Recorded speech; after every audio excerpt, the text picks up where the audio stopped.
अध्याय 81 केंद्रीय बेस के लिए प्रस्थान। अगर मेरे पास साधन होता तो बेड एंड ब्रेकफास्ट पर ही रुकना शर्म की बात होती, है ना? हर कोई इतना भाग्यशाली नहीं है कि वह दुनिया के अंत का दृश्य देख सके। सबसे पहले मैं बारबेक्यू बिबिम्बैप के लिए मांस को ग्रिल करूंगा।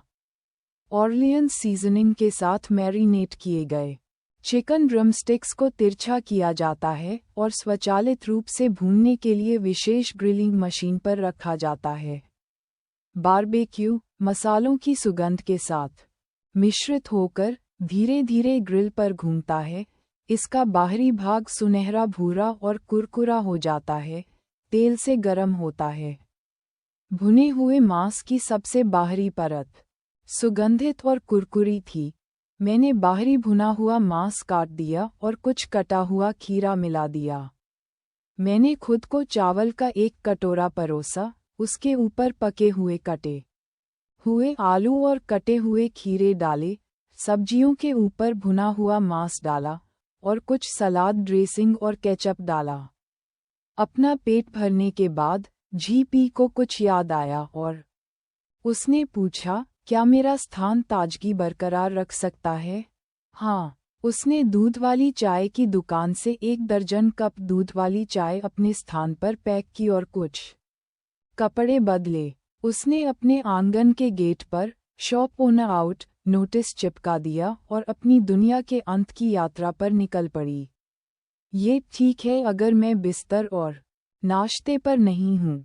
आप मेरे लिए इसकी निगरानी करें।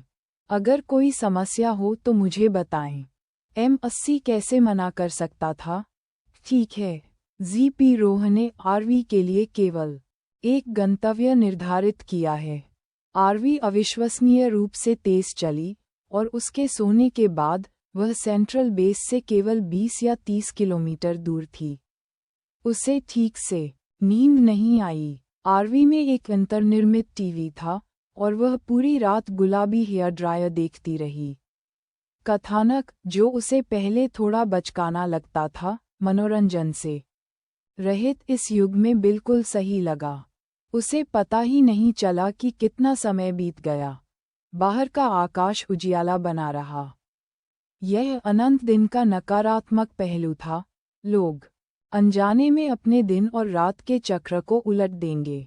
धीमी गति से आरवी धीरे धीरे जंगल के माध्यम से चला गया। वह केवल दुनिया के अंत के परिदृश्य को देखने के लिए चक्कर लगा रही थी, विशेष रूप से ओवरटाइम काम करने के लिए बाहर नहीं आ रही थी। संभवतः जैसा कि झोउके ने कहा था, मुख्य सड़क पर भारी भीड़भाड़ थी। इसलिए आरवी का मार्ग या तो सुनसान छोटे रास्ते या जंगल थे। जंगल में पौधे बेतहाशा उगे हुए थे, हर जगह विशाल हरे भरे पेड़ थे। उसकी दृष्टि अच्छी थी। उसने शाखाओं और पत्तों की परतों के बीच से पेड़ों की चोटी की ओर झांका। दिन रात लगातार सूरज की रोशनी में सबसे ऊपर की पत्तियां धीरे धीरे पीली पड़ने लगी थीं। जंगल में उनके कुछ मिनटों के अवलोकन के आधार पर यहाँ पौधों की वृद्धि अभी भी अच्छी थी। सबसे ऊपरी पत्तियां घना आवरण प्रदान करने के कारण नीचे के छोटे पौधे विशेष रूप से प्रभावित नहीं हुए। एक स्पष्ट रूप से परिवर्तित पौधे को देखकर जेडपी कार से बाहर निकली और रास्ते में पेड़ों को पानी दिया। जागने के बाद से उसने रास्ते में कोई जानवर नहीं देखा था।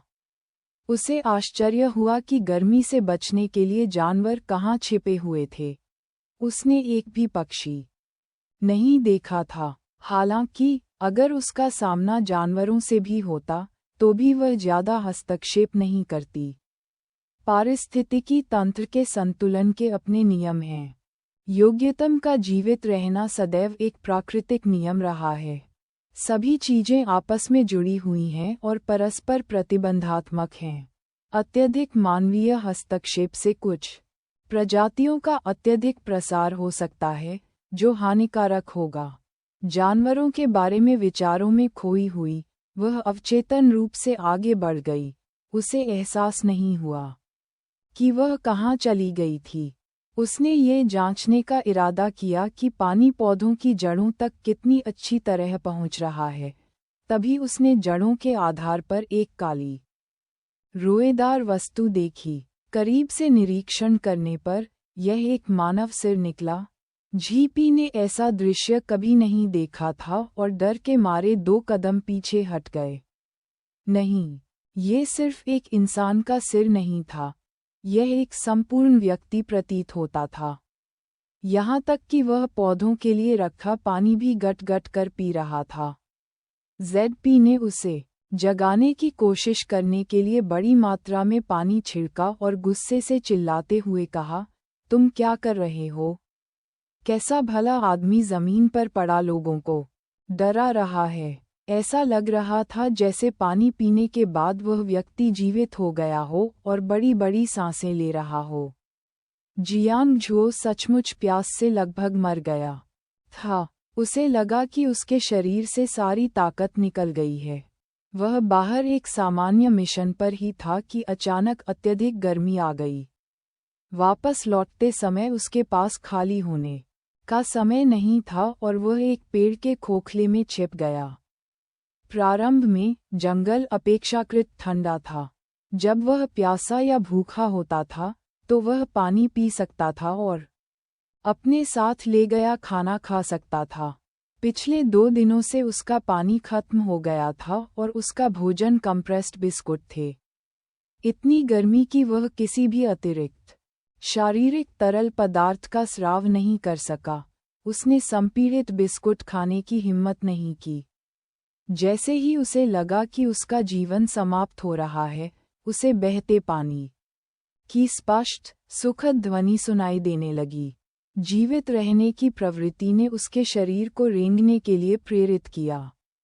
जब वह कुछ ही कदम दूर था तो वह संभल नहीं सका और बेहोश हो गया। सौभाग्य से जेडपी रोह, हालांकि अचंभे में थी, अवचेतन रूप से थोड़ा आगे बढ़ गई। जियांग झुओ के सिर पर पानी की एक धारा बह निकली। यदि ये सामान्य समय में होता तो एक सामान्य व्यक्ति निश्चित रूप से जोर जोर से गाली देता। अब क्या स्थिति थी? मौत की कगार पर। यदि कोई उसके सिर पर पेशाब भी कर दे तो भी वह अपने उद्धारकर्ता का आभारी रहेगा। जीवन के सामने सारी लज्जा और अपमान झूठे हैं। केवल जीवित रहने से ही भविष्य हो सकता है। मेरा नाम जियांग झुओ है। मैं सेंट्रल बेस से हूँ। मैं एक मिशन के दौरान अपने साथियों से अलग हो गया और तापमान में अचानक वृद्धि का सामना करना पड़ा। संक्षेप में अपनी बुनियादी जानकारी बताने के बाद जियांग झुओ लगातार सांस लेने की भावना को बर्दाश्त नहीं कर सके, लेकिन फिर भी ऑक्सीजन की कमी महसूस कर रहे थे। उसने अपनी आंखें बंद कर लीं और बेहोश हो गया। झीपी रोह ने अभी तक कुछ नहीं कहा था और वह पहले ही बेहोश हो चुका था। उसके पहने हुए सैन्य हरे रंग के कपड़ों को देखते हुए वह वास्तव में उसे छोड़ नहीं सकती थी। कपड़े कुछ परिचित लग रहे थे, जैसे झोउ के और उनकी टीम ने जो कपड़े पहने थे। सचमुच उन्होंने कपड़ों पर शब्द छापने की भी जहमत नहीं उठाई। वह अन्यथा कैसे बता सकती थी कि वह किस आधार से था? उसकी अजेय आभा के उन्नयन ने निरंतर तापमान प्रदान किया, लेकिन ये केवल उसके लिए ही काम करता था। असहाय होकर वह केवल आरवी को चला सकती थी, उसका दरवाज़ा खोल सकती थी और कुछ ठंडी हवा उसके पास भेज सकती थी। उसे अंदर लाने और पुष्टि करने के बाद कि वह ठीक हो जाएगा, केवल निर्जलीकरण और ऑक्सीजन की कमी के कारण एक अस्थायी बेहोशी थी। वह धीरे धीरे ठीक हो जाएगा।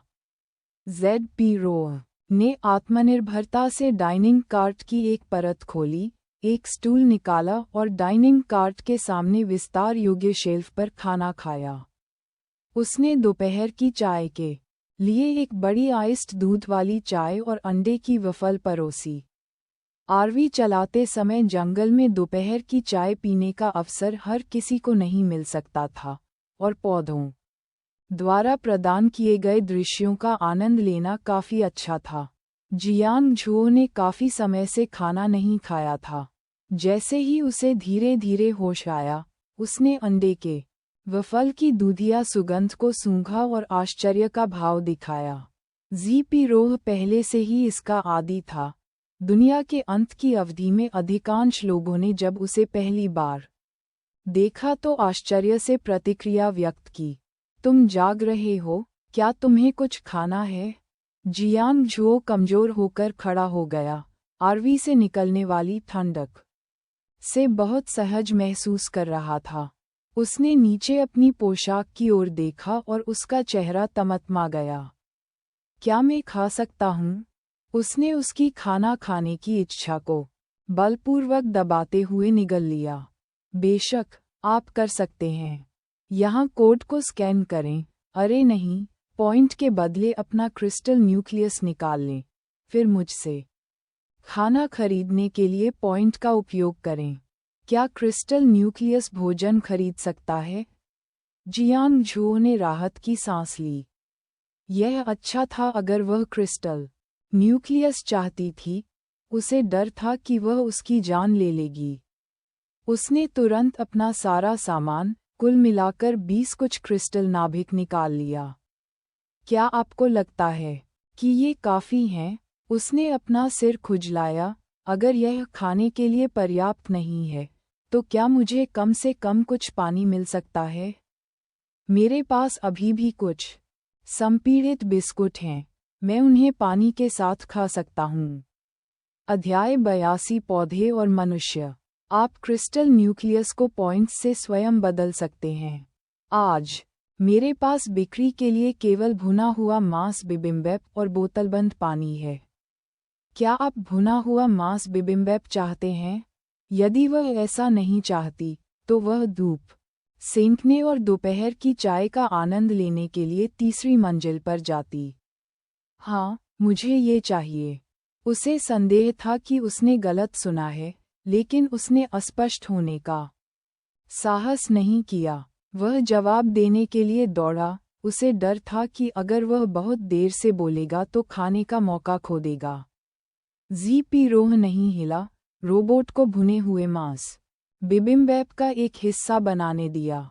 उसके सामने शेल्फ पर रखे जाने के बाद वह उठ गई। यदि आपको पानी चाहिए, तो इसे स्वयं लें और अंकों के साथ भुगतान करें। आप मेरी सीट पर बैठकर भोजन कर सकते हैं। इसके साथ वह अपने अकेले समय का आनंद लेने के लिए तीसरी मंजिल पर चली गई। जियांग झुओ ने अंकों का भुगतान किया और देखा कि उसका अंक संतुलन आश्चर्यजनक रूप से 2600 से अधिक था। जिस भोजन के लिए उसने अभी अभी भुगतान किया उसकी कीमत केवल 20 अंक प्रति भाग थी। पानी केवल 1 पॉइंट प्रति बोतल था। अरे बाप रे! उसने पानी की एक और बोतल लेने की कोशिश की, और पानी की एक बोतल खरीदने में वास्तव में केवल 1 अंक खर्च हुआ। इससे पहले कि वह ज्यादा सोच पाता, भुने हुए मांस बिम्बैप की सुगंध ने उसे पहले ही बेहद भूखा बना दिया था। मांस ताज़ा भुना हुआ और कटा हुआ था। गर्मी असमान थी, और मांस के कुछ टुकड़े सतह पर हल्के से जले हुए थे। उसका पहला निवाला मांस का था। ये भुने हुए मांस के स्वाद से भरपूर था, और वह बता सकता था कि मांस की गुणवत्ता बहुत अच्छी थी। यह मछली जैसा या सख्त नहीं था। भुना हुआ बाहर से कुरकुरा और अंदर से नर्म, अभी भी रस से भरा हुआ था। भुना हुआ मांस बिबिम्बैप। भुना हुआ मांस बिबिम्बैप, इसे भुने हुए मांस के साथ मिलाना होता है। उन्होंने इसे मिलाया, और सॉस ने सादे भोजन में एक अलग स्वाद जोड़ दिया। वह सलाद ड्रेसिंग, केचप, खीरे के टुकड़े और आलू के टुकड़ों के मिश्रण का स्वाद एक ही बार में ले सकता था। उसने एक बड़ा टुकड़ा लेते हुए सारी सामग्री, मांस और चावल एक साथ खा लिया। कुल मिलाकर स्वाद अजीब नहीं था, बहुत सुरीला था, जिससे लोग एक के बाद एक टुकड़ा खाना बंद नहीं कर पा रहे थे। उसने पानी की एक बोतल खोली और बड़े घूंट में पानी पी लिया। उसके हाथ में 500 मेगालीटर पानी की बोतल एक मौखिक घोल की तरह थी, जिसे 2 घूंट में पी लिया जाता था। वह सचमुच बहुत भूखा था।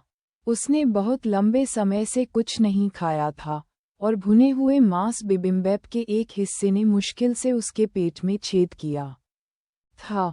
हेलो, क्या मैं भुने हुए मांस बिबिम्बैप का एक और हिस्सा खरीद सकता हूँ?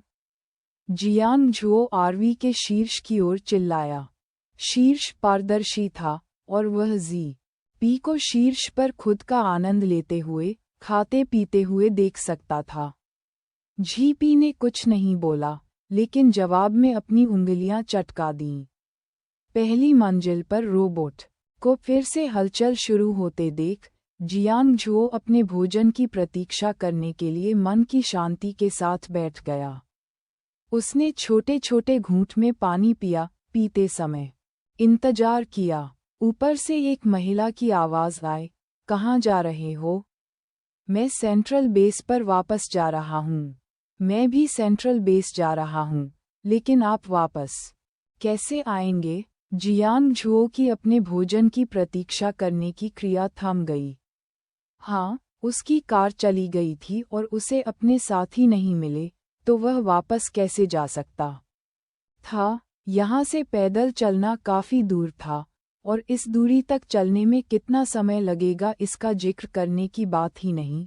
लोग अब खुद को सीधे सूर्य के संपर्क में नहीं ला सकते थे, लेकिन उसके पास अभी भी वह बुद्धिमत्ता थी जो उसने अत्यधिक गर्मी शुरू होने के बाद व्यक्तिगत रूप से देखी थी, और उसे इसे बेस पर वापस लाना था, चाहे कुछ भी हो। बॉस, अगर यह आपके रास्ते में है, तो क्या आप सेंट्रल बेस के गार्डों को एक संदेश दे सकते हैं? जीपी को कोई परवाह नहीं थी। ये बस एक अनौपचारिक संदेश था, इसलिए वह तुरंत सहमत हो गई। जरूर, आप चाहते हैं कि वे आपको लेने आएं, है ना? नहीं, यह अत्यधिक गर्मी के बाद पौधों, जानवरों और लाशों में बदलाव के बारे में है, और मैं उन्हें बेस पर रिपोर्ट करना चाहता हूँ। वह थोड़ा आश्चर्यचकित हुई। आप चाहते हैं कि मैं आपके लिए संदेश दूं? आप वापस नहीं जाना चाहते? यह व्यक्ति काफी अच्छा था, कम से कम उसने अनुचित रूप से उसकी पीठ थपथपाने की कोशिश नहीं की। जब तक खुफिया जानकारी दी जाती है, इससे कोई फर्क नहीं पड़ता कि मैं वापस जाऊं या नहीं। जियांग झुओ कड़वाहट से मुस्कुराया। बॉस, क्या आपके यहाँ कागज और कलम है? उसे एहसास हुआ कि उसने कितना मूर्खतापूर्ण अनुरोध किया था। कागज और कलम जैसी चीजें अब भी कैसे हो सकती हैं? कोई बात नहीं, मैं आपको मौखिक रूप से बताऊंगा। बॉस, क्या ये ठीक है?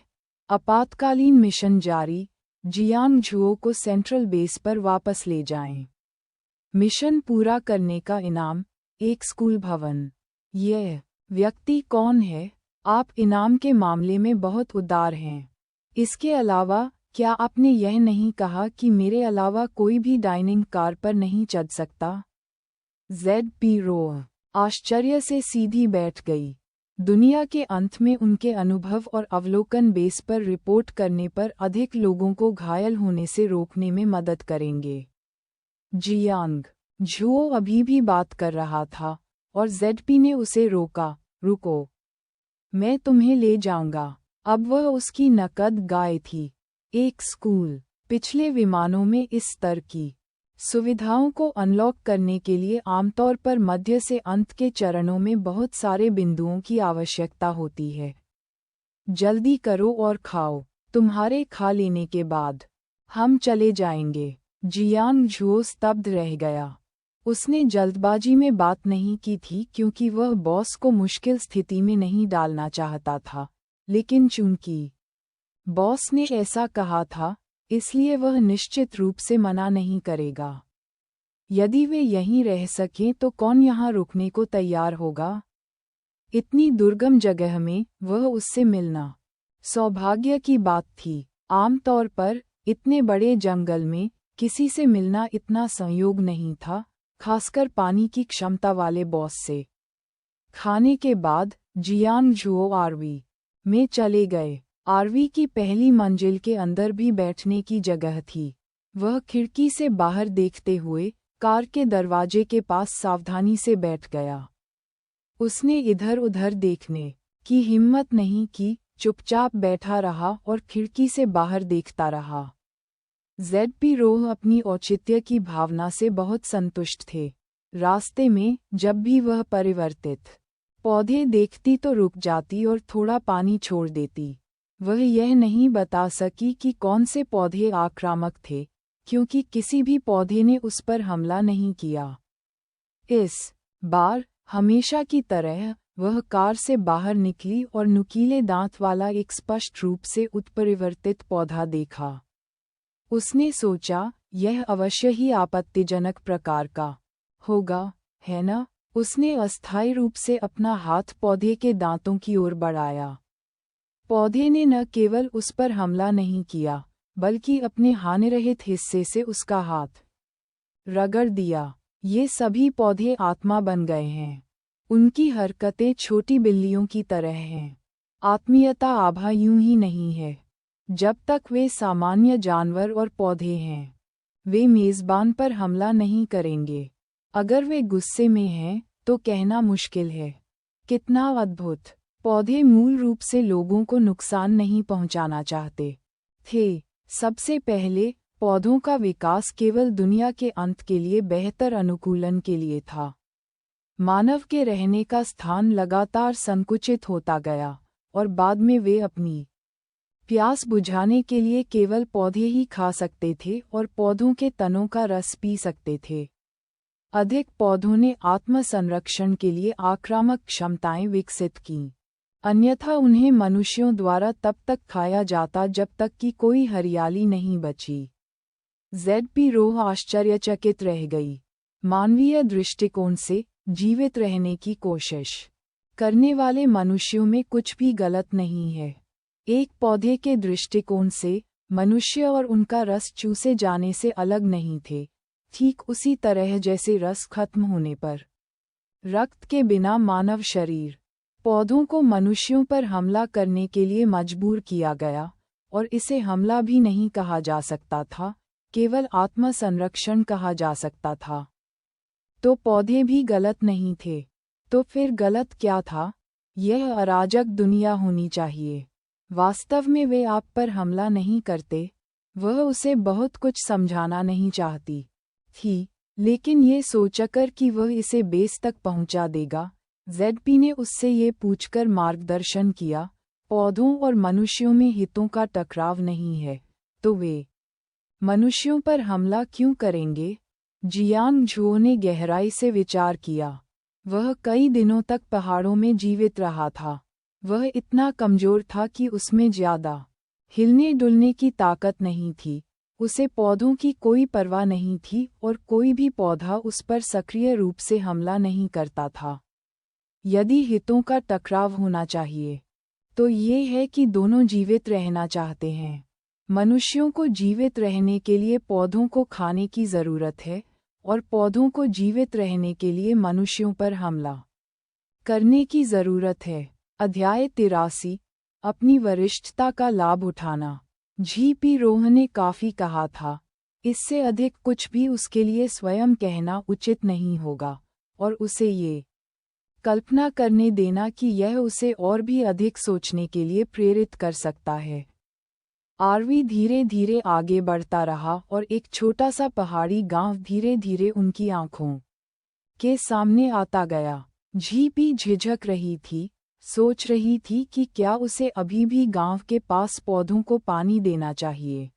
वह आबादी वाले इलाकों में लंबे समय तक रहने की हिम्मत नहीं करती थी।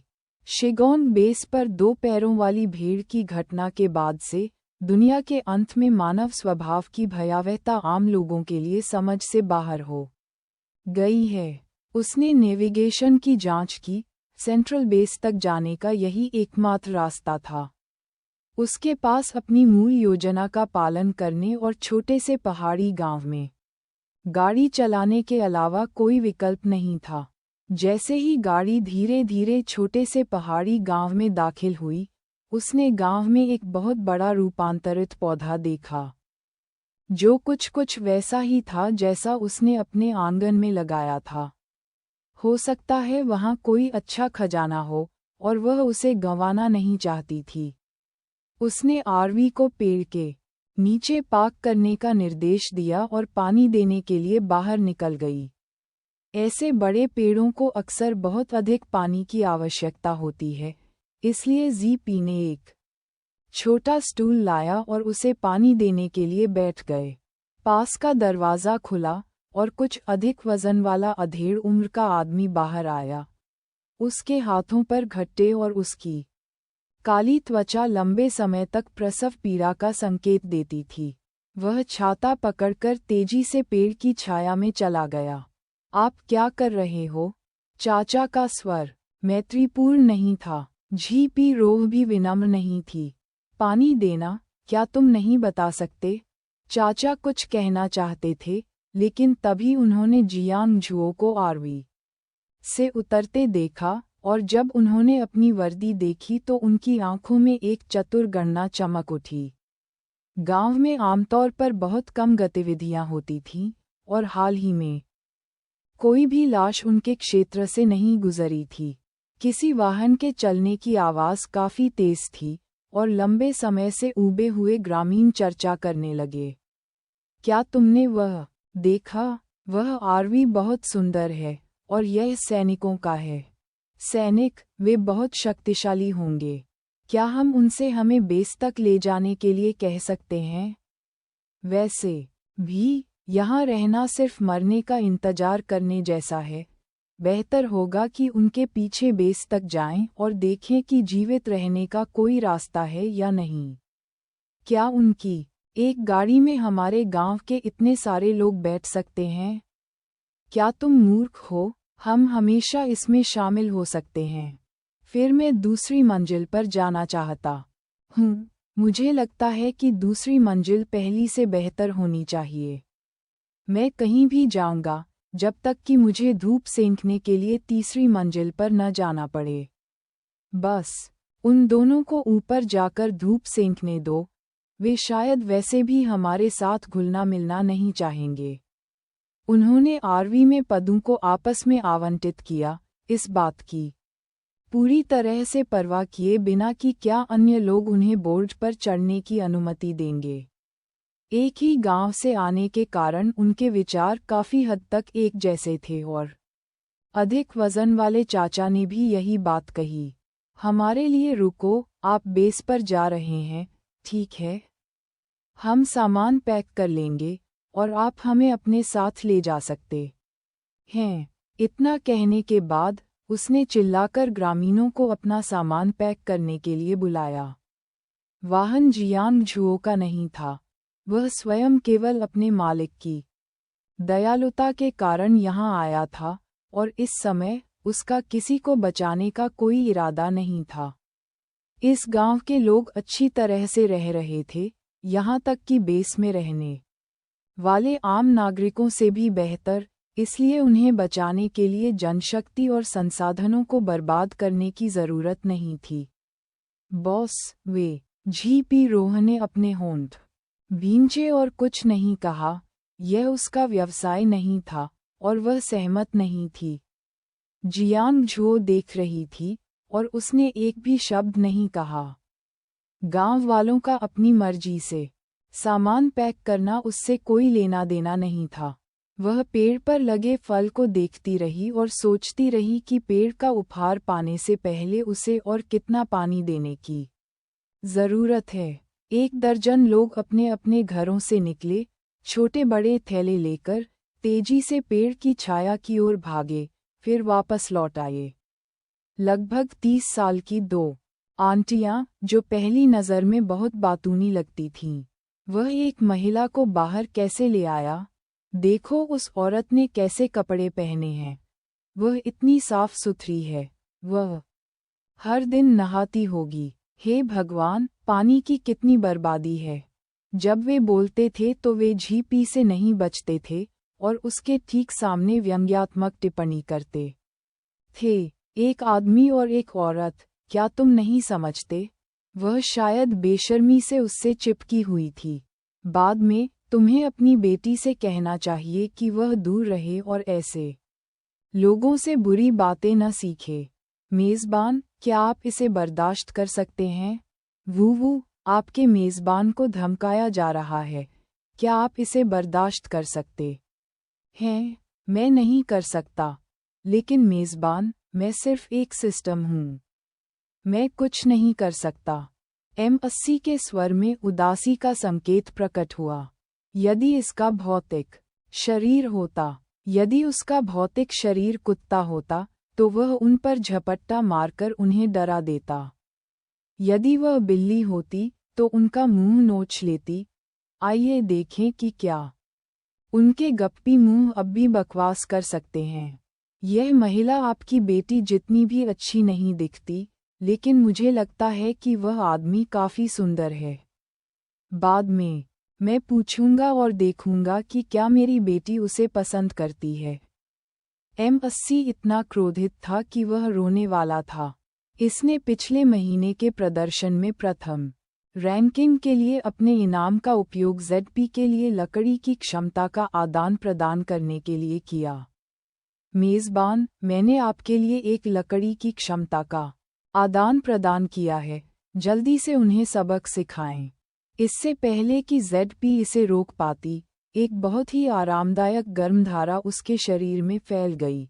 गर्म और आरामदायक महसूस हुआ, जैसे सब कुछ जीवन में वापस आ रहा था। जब गर्म धारा उसके शरीर के भीतर पूरी तरह से समाप्त हो गई, तो वह स्पष्ट रूप से पौधों के साथ बहुत करीबी संबंध महसूस कर सकती थी। मूर्ख प्रणाली, मेरे साथ अन्याय नहीं हुआ। मैं बस सोच रहा था कि क्या ये पेड़ कोई उपकरण गिरा देगा। अब कोई उपद्रव नहीं। ZP उठ खड़े हुए और छोटे स्टूल को वापस RV में रख दिया। दोनों महिलाएं अभी भी लगातार बातें कर रही थीं, और ग्रामीण अभी भी अपना सामान लगातार इधर-उधर कर रहे थे। अचानक एक कटीली लता प्रकट हुई और उन दोनों के चेहरे पर जोर से तमाचा मारा। ये खून बह रहा है। दो गपशप करने वालों ने अपना मुंह बंद कर लिया। उनकी आंखें गुस्से से इतनी भारी हो गईं कि ऐसा लग रहा था कि वे जम जाएंगी। एक स्पष्ट महिला आवाज आई, क्या किसी ने तुम्हें नहीं बताया कि दुनिया के अंत की कीमत तुम्हें ये सिखाती है कि तुम्हें एक इंसान कैसे बनना है, जो तुम्हारी जिंदगी पर भारी पड़ सकता है। एक सक्षम उपयोगकर्ता का सामना करते समय दोनों अभी भी कुछ हद तक डरे हुए थे। जियांग झुओ को देखकर दोनों रोए और चिल्लाए, उसके पीछे छिपने के लिए दौड़े। क्या आप इस महिला को नियंत्रित नहीं करने जा रहे हैं? आप एक सैनिक हैं, और वह अपनी इच्छानुसार आम लोगों को धमकाने का साहस करती है। जियांग झुओ की अभिव्यक्ति सामान्य रही। संभवतः उसे कई बार नैतिक रूप से ब्लैकमेल किया गया था और इन लोगों के बारे में उसकी कोई अच्छी धारणा नहीं थी। आप तो खुद ही उल्टी सीधी बातें करने लगे। अंत में उन्होंने कहा, दुनिया के अंत में हत्या करना गैरकानूनी नहीं है। आप इसकी रिपोर्ट कर सकते हैं और देख सकते हैं कि क्या कोई आपकी ओर ध्यान देता है। ZP रोह कोई ऐसा व्यक्ति नहीं था जो दूसरों के पीछे खड़ा होना पसंद करता था। वह आगे बढ़ी और जियांग झुओ को एक तरफ धकेल दिया। वह एक सैनिक है, मैं नहीं। यदि आप एक शब्द और कहेंगे, तो मैं आपको धूप सेंकने के लिए छत पर फेंक दूंगा। किसी समय गांव वाले इकट्ठे हो गए और ये दृश्य देखकर सब सन रह गए। चाचा इस बात से नाराज थे कि वह उनके गांव के लोगों को धमका रही थी। लड़की, अगर तुम इतनी क्रूर हो तो तुम शादी नहीं कर पाओगी। आप किसे गाली दे रहे हैं? पटुई, पटुई, पटुई, कौन शादी करना चाहता है? ऐसी अशुभ बात क्यों उठाओ? एक शब्द और कहो तो तुम भी धूप सेंकने छत पर चली जाओगी। दोनों गपशप अपने घायल मुंह के बावजूद अभी भी बड़बड़ाना पसंद करते थे। आप किसे धमकी दे रहे हैं? क्या आपको लगता है कि मेरे जैसी बूढ़ी औरत आसानी से डर जाती है? मैं इतना बूढ़ा हूँ, क्या आप बुजुर्गों का सम्मान और युवाओं की देखभाल नहीं समझते? कितना हास्यास्पद है, दुनिया के अंत में कोई अभी भी अपनी उम्र का फायदा उठाने की कोशिश कर रहा है। जी.पी. रोह ने कोई और शब्द बर्बाद नहीं किए। लताएं फिर से भड़क उठीं, दो गपशप करने वालों और अधिक वजन वाले आदमी के चारों ओर लिपट गईं और उन्हें छत पर फेंक दिया। अधेड़ उम्र का आदमी, ये देखकर कि वह गंभीर थी, उत्सुकता से चिल्लाया, इससे मुझे क्या लेना देना? मैंने कुछ नहीं कहा, मुझे लगता है ये पसंद। अध्याय 84 बड़ा वृक्ष जोड़ 1। कुछ और शब्द कहो और मैं तुम्हें नीचे नहीं आने दूंगा। जी.पी. ने उन्हें नज़रअंदाज कर दिया और बड़े पेड़ को पानी देना जारी रखा। वह इसमें बहुत तेजी से पानी नहीं डाल सकती थी, अन्यथा भूमि इसे अवशोषित नहीं कर पाती और यह बह जाता। उसके अगल बगल के लोगों की बोलने की हिम्मत नहीं हुई। उनके गांव में एक पवन प्रकार की क्षमता वाला उपयोगकर्ता था जिसने कई लोगों को उड़ाने के लिए हवा का उपयोग किया था। निश्चित रूप से वे पिटाई के बिना ईमानदार नहीं होंगे। अब वे सब पेड़ की छाया में सिर झुकाए खड़े थे और उनके प्रस्थान की प्रतीक्षा कर रहे थे ताकि उन्हें अपने साथ ले जाया जा सके। 20 से अधिक लोग थे। उन्होंने सोचने के लिए अपने दिमाग का भी उपयोग नहीं किया। आरवी बहुत सुंदर लग रही थी। दुनिया के अंत में क्या जियांग जुओ एक बड़ा आदमी हो सकता है जो इस तरह के वाहन को बनाए रखने के लिए तैयार होगा? शायद वे इसके बारे में सोच सकते थे, लेकिन उन सभी ने चुपचाप खुद को धोखा दिया। आप जेड.पी. ने अचानक किसी की ओर इशारा किया, क्या ये पेड़ फल देगा? ये पेड़ बहुत अच्छी तरह से विकसित हुआ और उन्होंने इसे काटा नहीं था या इसमें कुछ भी नहीं किया था। ये पेड़ निश्चित रूप से साधारण नहीं था। जिस व्यक्ति की ओर इशारा किया गया उसने बहुत निर्णायक ढंग से कहा, नहीं। गति इतनी तेज थी, मानो उसने अनगिनत बार अचेतन इनकार का अभ्यास किया हो। लेकिन लकड़ी की क्षमता हासिल करने के बाद वह पौधों की स्थिति को स्पष्ट रूप से महसूस कर सकती थी। अभी-अभी इस पेड़ के पास खुशी का एक क्षण था जो तुरंत गायब हो गया। सिस्टम के अनुस्मारक के बाद उनका मानना था कि पौधों में भी भावनाएं होती हैं, मानवीय भावनाओं जितनी जटिल नहीं।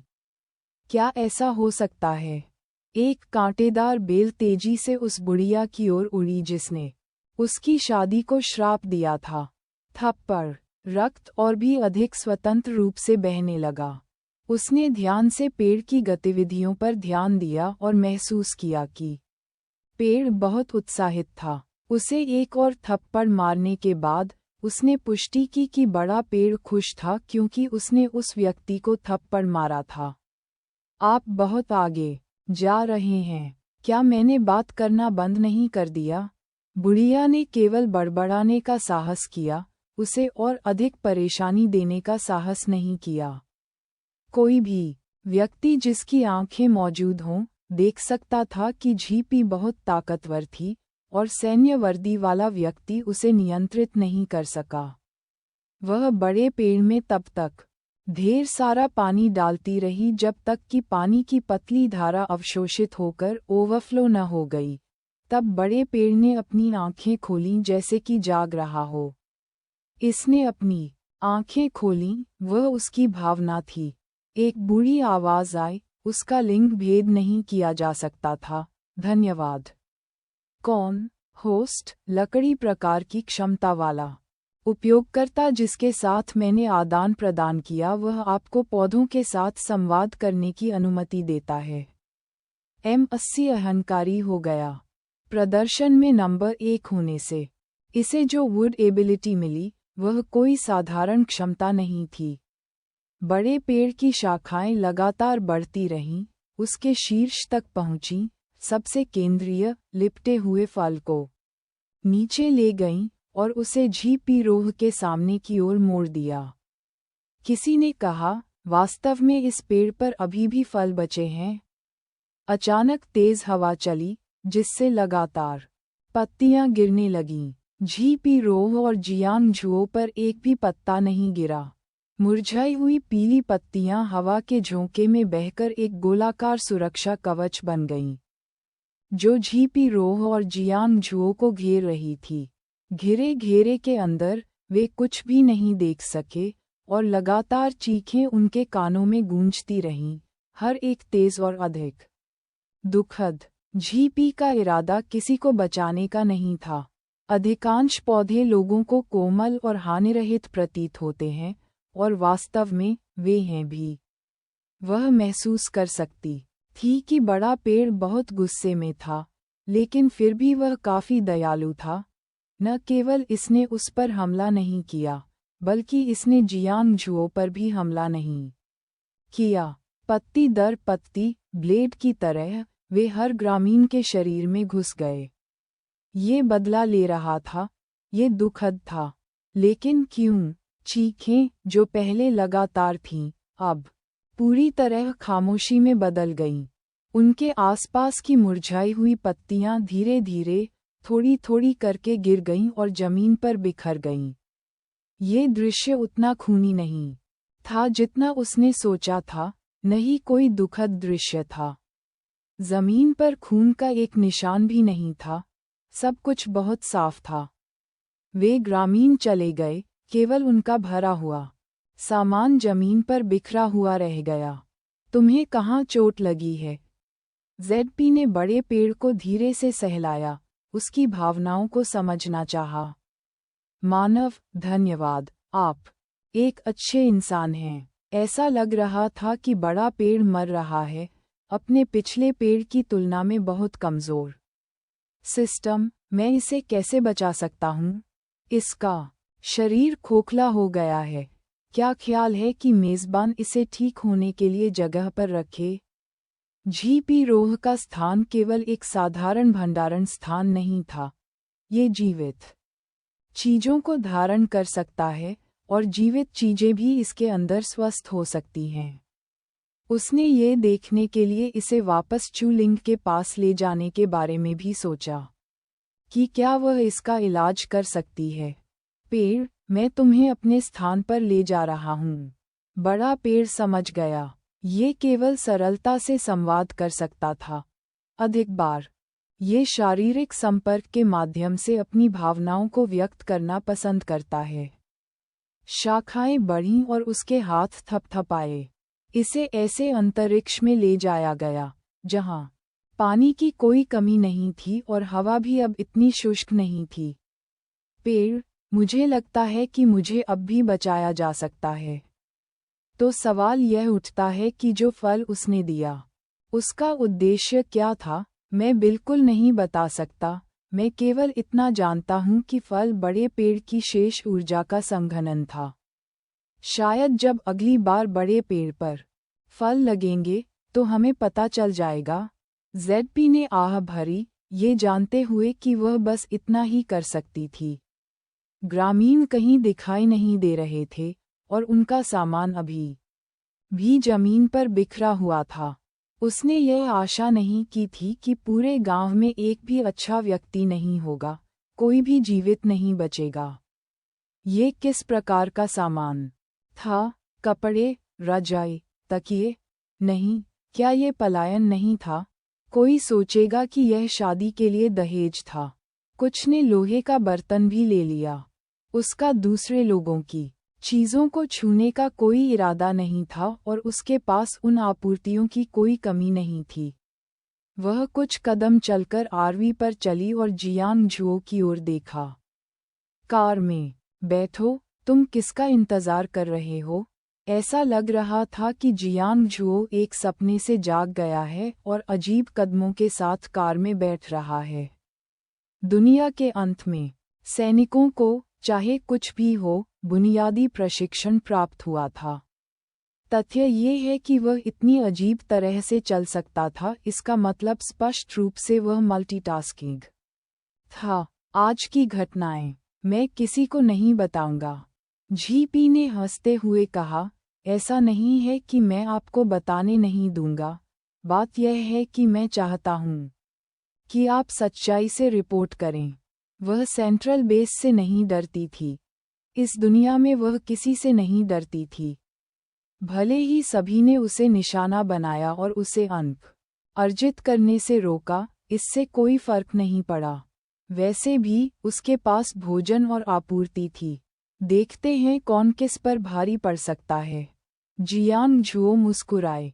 हार्दिक हंसी, क्या आप काटे जाने और अध्ययन किए जाने से डरते नहीं हैं? आइए देखें कौन किसको काटता है। जेडपी ने बेशर्मी से जवाब दिया। क्षमा करें, मेरा यह मतलब यह नहीं था। मुझे पता है। उसने कार में नेविगेशन को गंतव्य के रूप में सेंट्रल बेस पर सेट किया। मैं ऐसा व्यक्ति नहीं हूं जो मजाक नहीं सह सकता। बोलने के बाद वह दूसरी मंजिल पर चली गई। वह थकी हुई थी और कुछ देर आराम करना चाहती थी। यह अब सेंट्रल बेस से ज़्यादा दूर नहीं था। वह पहुंचने से पहले केवल थोड़ी देर के लिए झपकी ले सकी। जब हम पहुंचने वाले हों तो मुझे कॉल करना। इतना कहने के बाद वह गहरी नींद में सो गई, इस तथ्य की पूरी तरह से उपेक्षा करते हुए कि जियांग झुओ, एक बड़ा आदमी, भी इस सीमित स्थान में था। जियांग झुओ केवल आज्ञाकारी रूप से दरवाजे के पास बैठ सकता था। आरवी का ध्वनि इंसुलेशन बहुत अच्छा नहीं था।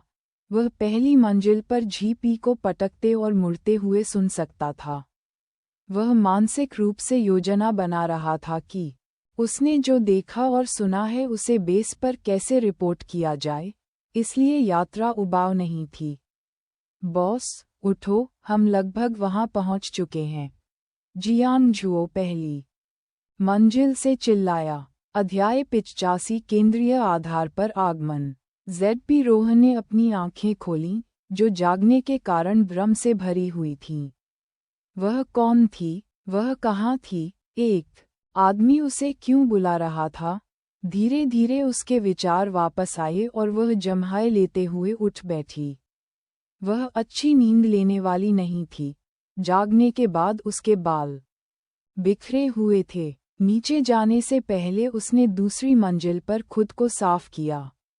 वह जल्द ही एक स्टॉल लगाने जा रही थी और वह लोगों पर गंदा या गंदा प्रभाव नहीं डाल सकती थी। आप बेस से हैं, है ना? आप नहीं हैं? बिल्कुल नहीं, मैं यहाँ एक स्टॉल लगाने के लिए आया हूँ। क्या सेंट्रल बेस लोगों को स्टॉल लगाने के लिए अंदर आने दे सकता है? जियांग झुओ आश्चर्यचकित था। क्या आप चावल के साथ भुना हुआ मांस बेचने जा रहे हैं? जीपी ने सिर हिलाया। आम तौर पर कहें तो आप भोजन का व्यापार करने के लिए बेस में प्रवेश कर सकते हैं, लेकिन आपके पास भोजन है।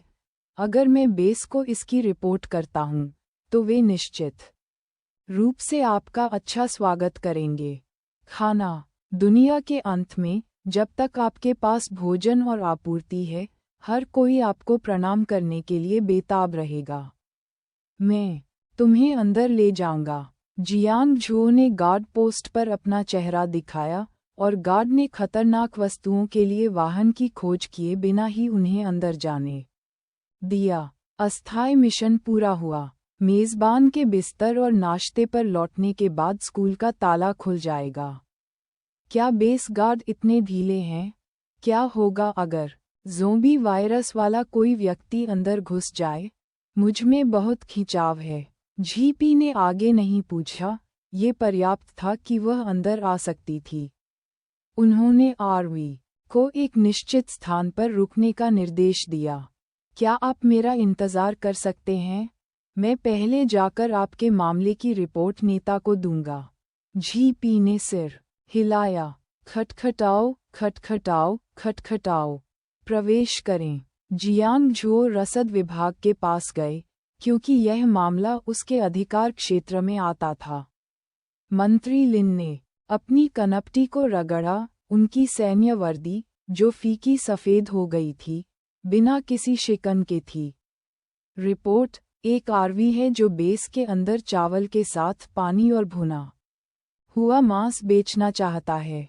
जियांग झो ने केवल रसद विभाग से संबंधित मामलों की सूचना दी, वह यहाँ और कुछ नहीं कहेंगे। खाने की गाड़ी, मंत्री लिन बहुत हैरान हो गए। कीमतें बहुत अनुकूल हैं। चावल के साथ भुने हुए मांस का एक हिस्सा केवल 20 अंक का है। एक क्रिस्टल नाभिक को 100 अंक के लिए बदला जा सकता है और पानी की एक बोतल केवल 1 अंक है। जियांग झो बहुत उत्साहित था। मंत्री लिन कीमतों से चौंक गए और कुछ महसूस करते हुए उन्होंने मेज पटक दी। क्या इसे अंगूर खाद्य कार्ट कहा जाता है? जियांग झो ने ध्यान से सोचा। फूड कार्ट के बाहरी हिस्से पर वास्तव में अंगूर की आकृतियां बनी हुई थीं। यह होना चाहिए। क्या वह लड़की हमारे अड्डे पर नई है? मंत्री लिन ने और पुष्टि की मांग की। हाँ, मैं उससे सड़क पर मिला और उसने मुझे बचाया। उसकी गाड़ी वाकई बहुत तेज है। जियांग झो ने जो कुछ भी कहना जारी रखा उसे मंत्री लिन सुन नहीं सके। उनका मन उनके अड्डे पर आने वाली अंगूर खाने की गाड़ी से भर गया था। एक बार पुष्टि हो जाने के बाद मंत्री लिन को थोड़ा असमंजस महसूस हुआ। उन्हें समझ नहीं आ रहा था कि इतने महत्वपूर्ण अतिथि का सत्कार कैसे किया जाए। पहले उसे एक कप पानी के लिए आमंत्रित करना कैसा रहेगा? नहीं, यह सही नहीं है। पानी उसके द्वारा उपलब्ध कराया गया था। ऐसा लग रहा था कि बेस में उसके मनोरंजन के लिए वास्तव में कुछ भी अच्छा नहीं था। वे संभवतः बग बिस्कुट निकालकर उसे नहीं दे सकते थे, है ना? वह कहाँ है? मैं नीचे जाऊंगा और उसका स्वागत करूंगा। मंत्री लिन ने अपने वरिष्ठों को रिपोर्ट करने में जल्दबाजी नहीं की, इस डर से कि कहीं उन्हें गलत न समझ लिया जाए। वह बस पहले उनसे मिलना चाहते थे। बस नीचे। जियांग झो उन्हें सटीक स्थान बताना चाहते थे, लेकिन मंत्री लिन पहले ही भाग चुके थे। जेडपी रोह कभी भी अपने आप से खराब व्यवहार करने वालों में से नहीं थी। जब उसने उसे इंतजार करने के लिए कहा तो वह दूध वाली चाय पीते हुए इंतजार करने लगी, एयर कंडीशनिंग का आनंद लेते हुए और बर्फीले दूध वाली चाय पीते हुए उसे विशेष रूप से आरामदायक महसूस हुआ। दूध वाली चाय का स्वाद कैसा होता है? उसके हाथ में जो था वह पैशन फ्रूट कुमक्वेट नींबू चाय थी। खट्टा खट्टा खट्टा, मीठा मीठा मीठा, स्वादिष्ट स्वादिष्ट। मेज़बान, क्या आप कृपया मुझे एक भौतिक शरीर दे सकते हैं? मैं भी इसे पीना चाहता हूँ। अच्छे बनो। दूध वाली चाय में पानी इतना गहरा है कि तुम समझ नहीं पाओगे। ये सब चीजें जो तुम नहीं समझ सकते, वो मैं कर सकता हूँ। तुम्हें कुछ नहीं करना है, बस अच्छे बनो। M80 दहाड़ते हुए बोला, तुम मुझे KTV कर रहे हो। यह अब कोई सामान्य व्यवस्था नहीं रही। वह आरवी में पैलेस में महारानी की भूमिका निभा रही थी और यह पहले से ही उसके दिल में बसा हुआ था। अब यह न्यू हुलू प्रणाली थी। तीसरी मंजिल पर चढ़कर वह मूल रूप से निरीक्षण करना चाहती थी, लेकिन उसने पाया कि उसे केवल इंसुलेटेड टेंट दिखाई दे रहे थे और कोई भी दिखाई नहीं दे रहा था। केवल व्यवस्था बनाए रखने वाले लोग ही इंसुलेटेड सूट पहनते थे। उन्होंने 6000 इंसुलेटेड सूट उपलब्ध कराए थे, लेकिन वे विशाल बेस में इतने महत्वहीन थे, यहाँ तक कि प्रत्येक स्टाफ सदस्य के लिए भी पर्याप्त नहीं थे। दुकान के मालिक, क्या आप एक पल के लिए बाहर आ सकते हैं? जियांग झो ने नीचे से पुकारा और जेडपी पहली मंजिल पर लौट आई और दरवाजा खोलकर एक अन्य व्यक्ति को देखकर आश्चर्यचकित रह गई। नमस्कार, क्या आप मिस जी हैं? ग्रेप होमस्टे की दुकान की मालिक। जेडपी ने अपनी विशिष्ट विनम्र मुस्कान उठाई और सिर हिलाया। नमस्कार, दुकान के मालिक, मैंने झोउ के को आपका उल्लेख करते हुए सुना है। मैं लॉजिस्टिक्स का प्रभारी हूँ। आप मुझे मंत्री लिन कह सकते हैं। मंत्री लिन ने उम्मीद नहीं की थी कि जेडपी इतनी छोटी होगी। स्पष्ट रूप से अभी भी एक युवा लड़की है और उन्होंने उसकी युवा उपलब्धियों पर आह भरी। उसने अपना हाथ बढ़ाया, ऐसा लग रहा था जैसे वह उससे मिलाना चाहता हो। हालांकि वह इस आधुनिक रीति रिवाज से अनभिज्ञ थी, फिर भी उसने अपना हाथ बढ़ाकर और उसका हाथ हिलाकर उसे चेहरा दिया।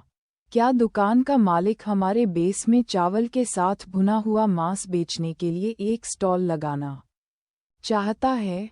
हाँ, क्या आपको लगता है कि यह संभव है? हाँ, बिल्कुल, ये संभव है। मंत्री लिन ने तुरंत सहमति व्यक्त की, हालांकि केवल स्टाफ सदस्य ही उन्हें भोजन लेने और वितरित करने में मदद करने के लिए आ सकते हैं, क्योंकि उनके पास गर्मी प्रतिरोधी कपड़े नहीं हैं और वे अपना तंबू छोड़ने की हिम्मत नहीं करते हैं। जेडपी ने देखा कि जियांग जुओ, जो अभी अभी बेस पर लौटा था, ने भी गर्मी प्रतिरोधी गियर पहना हुआ था। मैं समझता हूँ, लेकिन मुझे क्रिस्टल नाभिक इकट्ठा करने की ज़रूरत है। समझ गया। जियोके ने मुझे सभी नियम बताए हैं। कृपया बेझिझक भोजन तैयार करें, मैं इसकी व्यवस्था करूँगा।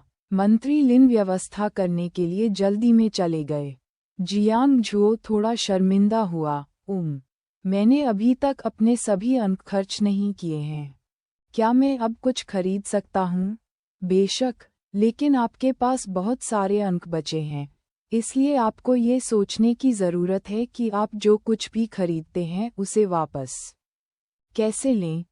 जेडपी ने पलकें झपकाईं, बिल्कुल भी चतुर व्यापारी की तरह महसूस नहीं किया। तो क्या मैं बाद में वापस आ सकता हूँ? उसने उसे ठीक का इशारा किया और ऐसा लगा कि जियांग जुओ किसी को ढूंढने गया है। जब मंत्री लिन वापस लौटे, तो उनके पीछे बेस वर्दी में 10 स्टाफ सदस्य थे, जिन्होंने अपनी वर्दी के ऊपर थर्मल सूट पहना हुआ था। वे वास्तव में समर्पित थे। दुकान के मालिक, वे खरीदारी के लिए यहाँ लाइन में लगेंगे। क्या आप एक बैच में 15 भोजन पैक कर सकते हैं? प्रत्येक व्यक्ति टेंट में लोगों को वितरित करने के लिए एक समय में 5 बैच लेगा। कोई बात नहीं। जेडपी ने हमेशा की तरह फूड कार्ट की साफ सफाई की और अपने साथ रखी self service rice bowl vending machine निकाली। उसने उन्हें समझाया कि यदि वे चावल के कटोरे खरीदना चाहते हैं, तो उन्हें स्वयं पैक करना होगा। यह उनका व्यवसाय करने का पहला मौका था जहां केवल स्टाफ सदस्य ही खरीदारी के लिए लाइन में खड़े थे। जैसे ही डिब्बाबंद भोजन और चावल के साथ भुना हुआ मांस प्रत्येक तंबू में वितरित किया गया, तंबू में लंबे समय से निष्क्रिय गपशप शुरू हो गई। क्या चल रहा है? अचानक इतने सारे भोजन क्यों हो गए? पहले, रसद विभाग ने जो बड़ी मात्रा में खरीदारी की थी वह हम में से प्रत्येक के लिए पर्याप्त थी। क्या ये दुनिया के अंत का आखिरी दिन है और वे हमें जाने से पहले पूरा भोजन करने दे रहे हैं? दोस्त, तुम्हारी कल्पना बहुत जंगली है। आखिरी दिन संसाधन क्यों बर्बाद करें? हर किसी को मरने का इंतजार करना चाहिए। अध्याय 86 आपूर्ति का वितरण। बेंटो बक्से सभी को बेतरतीब ढंग से वितरित किए गए थे। उन्हें चावल का कटोरा या ग्रिल्ड मीट बिबिम्बैप मिल सकता है। दुनिया के अंत में कोई भी नखरेबाज खाने वाला नहीं था। कुछ भी पाना एक आशीर्वाद था। सभी लोग एक तंबू में बंद थे और बहुत सारे लोग थे। तंबू का प्राथमिक कार्य गर्मी इंसुलेशन था। यह अंदर से वातानुकूलित कमरे जैसा नहीं था। सभी लोगों द्वारा छोड़ी गई हवा, शॉवर की कमी के साथ मिलकर अंतरिक्ष के अंदर की गंध को अप्रिय, यहाँ तक कि मतली पैदा कर रही थी। इससे कोई फर्क नहीं पड़ता कि उन्हें क्या मिला, हर कोई खाने के लिए बैठ गया। ध्यान से तंबू गंदा होने का डर था। पहले से ही खराब वातावरण को और बदतर नहीं बनाया जा सकता था, या सुअरबाड़े में रहने से क्या फर्क पड़ता। शानदार। ढंग से पैक किए गए बेंटो बॉक्स को खोलने पर खाने की खुशबू आने लगी। उबलता सफ़ेद चावल, सुगंधित मांस। किसी कारणवश ये दृश्य देखकर उन्हें रोना आ गया। शायद वे भूख से बहुत डरते थे। चावल पकड़कर वे खाने में थोड़ा झिझक रहे थे। उन्हें डर था कि यह मृत्यु के कगार पर होने वाला मतिभ्रम हो सकता है। अचानक तंबू फिर से खुल गया। सभी ने सहजता से चावल को अपनी बाहों में सुरक्षित रखा, पछतावा करते हुए कि उन्होंने इसे पहले क्यों नहीं खाया। अब इससे पहले कि वे खा पाते, इसे छीन लिया जाने वाला था। चावल उखाड़ने की आवाज़ गूंजने लगी और सभी लोग मानो स्वप्न से जागकर एक के बाद एक चावल उखाड़ने लगे। उन्हें अब स्वाद की परवाह नहीं रही। जो मायने रखता था वह इसे उनके पेट में पहुंचाना था। इतनी जल्दी मत खाओ। यदि आपका दम घुटता है तो आपको बचाने की आवश्यकता होगी। प्रत्येक व्यक्ति को 2 बोतल पानी मिलता है और कल और पानी दिया जाएगा। आधिकारिक कर्मचारी पूरी तरह से समझ गए, लेकिन उन्होंने सूक्ष्मता से बात की और पानी डालकर चले गए। तंबू में चावल बेलने वाले लोग कांपने लगे। वे यहाँ अपना भोजन ले जाने के लिए नहीं आए थे। और यह पानी की 2 बोतलें थीं, और कल और भी होंगे। प्रत्येक व्यक्ति ने अपना पानी पकड़ रखा था। ठंडे तापमान के कारण सब कुछ इतना अवास्तविक लग रहा था। यहाँ जी पीरोह का लाभ ये था कि पानी को सीधे बॉक्स द्वारा ले जाया जा सकता था। उन्हें बड़ी मात्रा में पानी की आवश्यकता थी, इसलिए वह पानी का प्रत्येक डिब्बा अपनी जगह पर रखती थी और फिर उसे एक खाली जगह पर स्थानांतरित कर देती थी।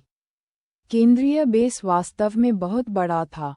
इतने सारे लोगों को बिल्कुल भी भीड़ महसूस नहीं हुई। दुनिया के अंत में भूमि की कोई कमी नहीं थी, लेकिन इसके विस्तार के लिए सुरक्षा सुविधाएं बनाने और गार्ड जोड़ने के लिए जनशक्ति और संसाधनों की आवश्यकता होगी। धन्यवाद, दुकान मालिक।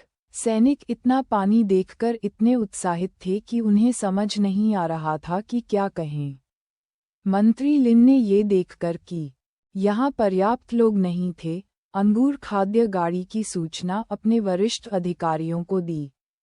वरिष्ठों ने इसे गंभीरता से लिया और बोतलबंद पानी वितरित करने के लिए स्थिर तापमान वाले सूट में अधिक कर्मचारियों को इकट्ठा किया। प्रत्येक टेंट को प्रति व्यक्ति 2 बोतलें मिलीं, जिसका भुगतान बेस के क्रिस्टल न्यूक्लियस द्वारा किया गया और मुफ्त में वितरित किया गया। जब झोउके और उनका समूह पहुंचे तो वे दंग रह गए।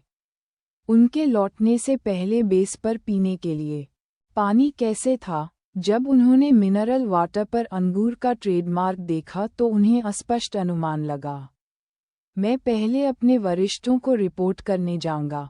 आप सभी चावल की आपूर्ति वितरित करना शुरू कर सकते हैं, अन्यथा वे खराब हो जाएंगे।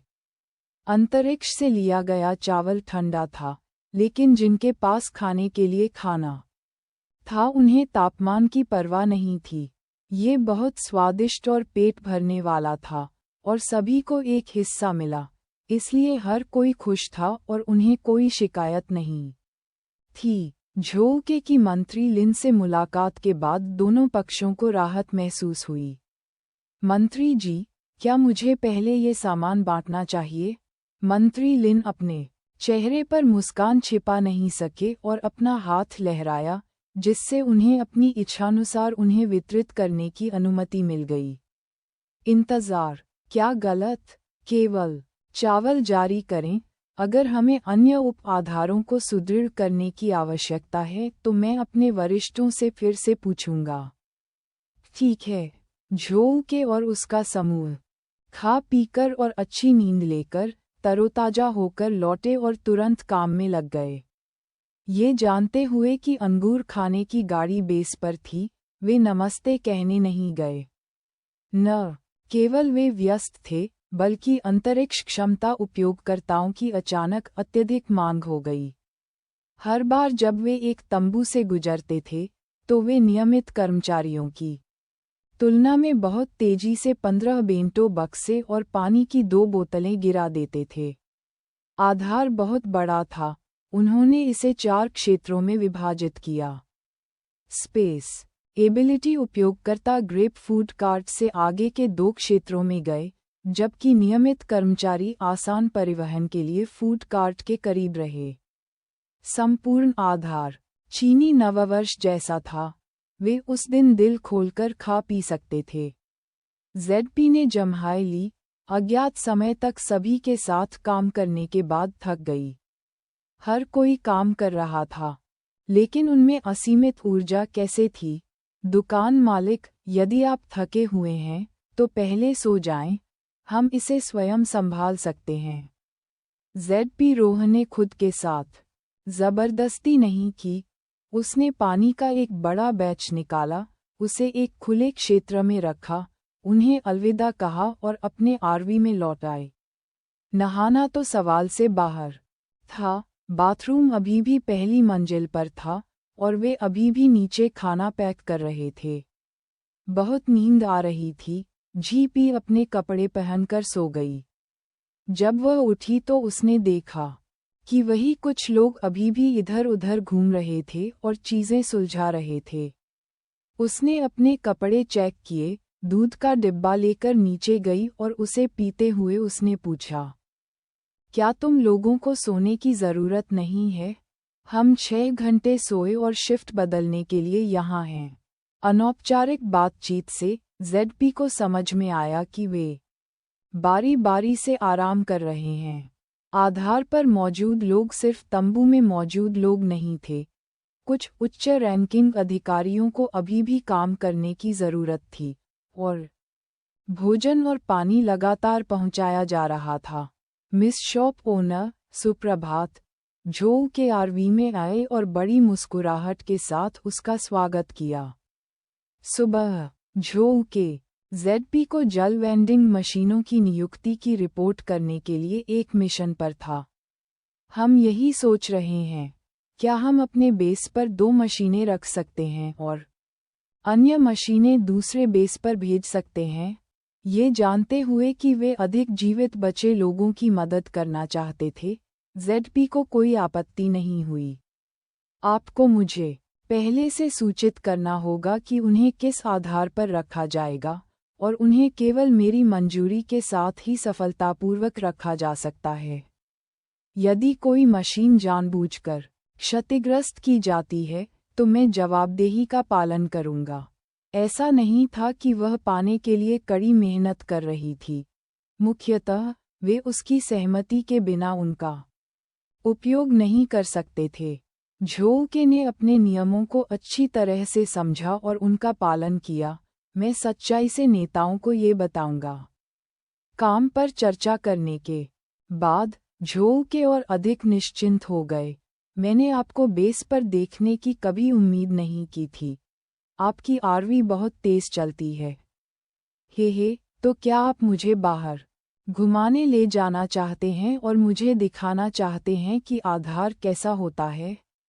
झोके भी यही बात सोच रहा था। वहाँ उसके मनोरंजन के लिए बहुत कुछ नहीं था, और एक बार आने के बाद वह सिर्फ एक ही स्थान पर नहीं रह सकती थी। वह थोड़ी देर के लिए जीपी रोह के साथ चला। आधार बहुत बड़ा था और परिवहन के लिए कोई वाहन नहीं था। सेंट्रल बेस का निर्माण काफी अच्छा था, एक बहुत ही परिपक्व अस्पताल के साथ जो बहुत ही पेशेवर दिखता था, दुनिया के अंत से पहले से अलग नहीं था। जो के बहुत बोधगम्य था। वह जहां भी देखती, वह सक्रिय रूप से समझाता। अस्पताल ने दुनिया के अंत से पहले अस्पतालों से चिकित्सा उपकरण खोजने के लिए बहुत सारी जनशक्ति का उपभोग किया। हमने इस चिकित्सा उपकरण के लिए बहुत प्रयास किए। अस्पताल में लोग आते जाते रहे, ऐसा लग रहा था जैसे बहुत सारे लोग हों। अस्पताल के गलियारे अतिरिक्त बिस्तरों से भरे हुए थे। ऐसा नहीं था कि बहुत से लोग बीमार थे, लेकिन ऐसा लग रहा था कि उनके शरीर का कोई न कोई हिस्सा पट्टियों में बंधा हुआ था। वे चिकित्सा आपूर्तियां अभी भी आपसे खरीदी गई थीं। जो चीज़ें हमने अस्पताल से बचाई थीं, वे बहुत पहले ही खत्म हो गई थीं, और अस्पताल ने नई आपूर्तियां आने के बाद ही मरीजों को फिर से भर्ती करना शुरू किया। Chapter 87 leaving the central base. अन्यथा कोई भी डॉक्टर कितना भी कुशल क्यों न हो, वह खाली हाथ मरीज का इलाज नहीं कर सकता। अत्यधिक गर्मी के बाद स्कूल भी बंद हो गया और आधे साल पहले ही फिर से खुला। वर्तमान में स्कूल केवल बच्चों को साधारण साक्षरता ही सिखा सकता है। बेस लीडर ने सभी अनावश्यक काम बंद कर दिए हैं। आपने हमें जो निरंतर तापमान वाले कपड़े बेचे हैं, वे बहुत अधिक नहीं हैं, इसलिए हम उन्हें केवल संयमित रूप से उपयोग कर सकते हैं। जीपी ने उसे टोकते हुए कहा, मैं बस चारों ओर देख रहा हूँ। जो के ने बात करना बंद कर दिया और चुपचाप उसके पीछे चला गया। आगे बढ़ते हुए जेडपी ने पूछा, बिना क्षमताओं के बेस में सामान्य लोग क्रिस्टल न्यूक्लियस कैसे अर्जित करते हैं? बूढ़े, कमजोर, महिलाएं, बच्चे और घायल सभी जो कर सकते हैं वह करते हैं। The base leader does not support idlers.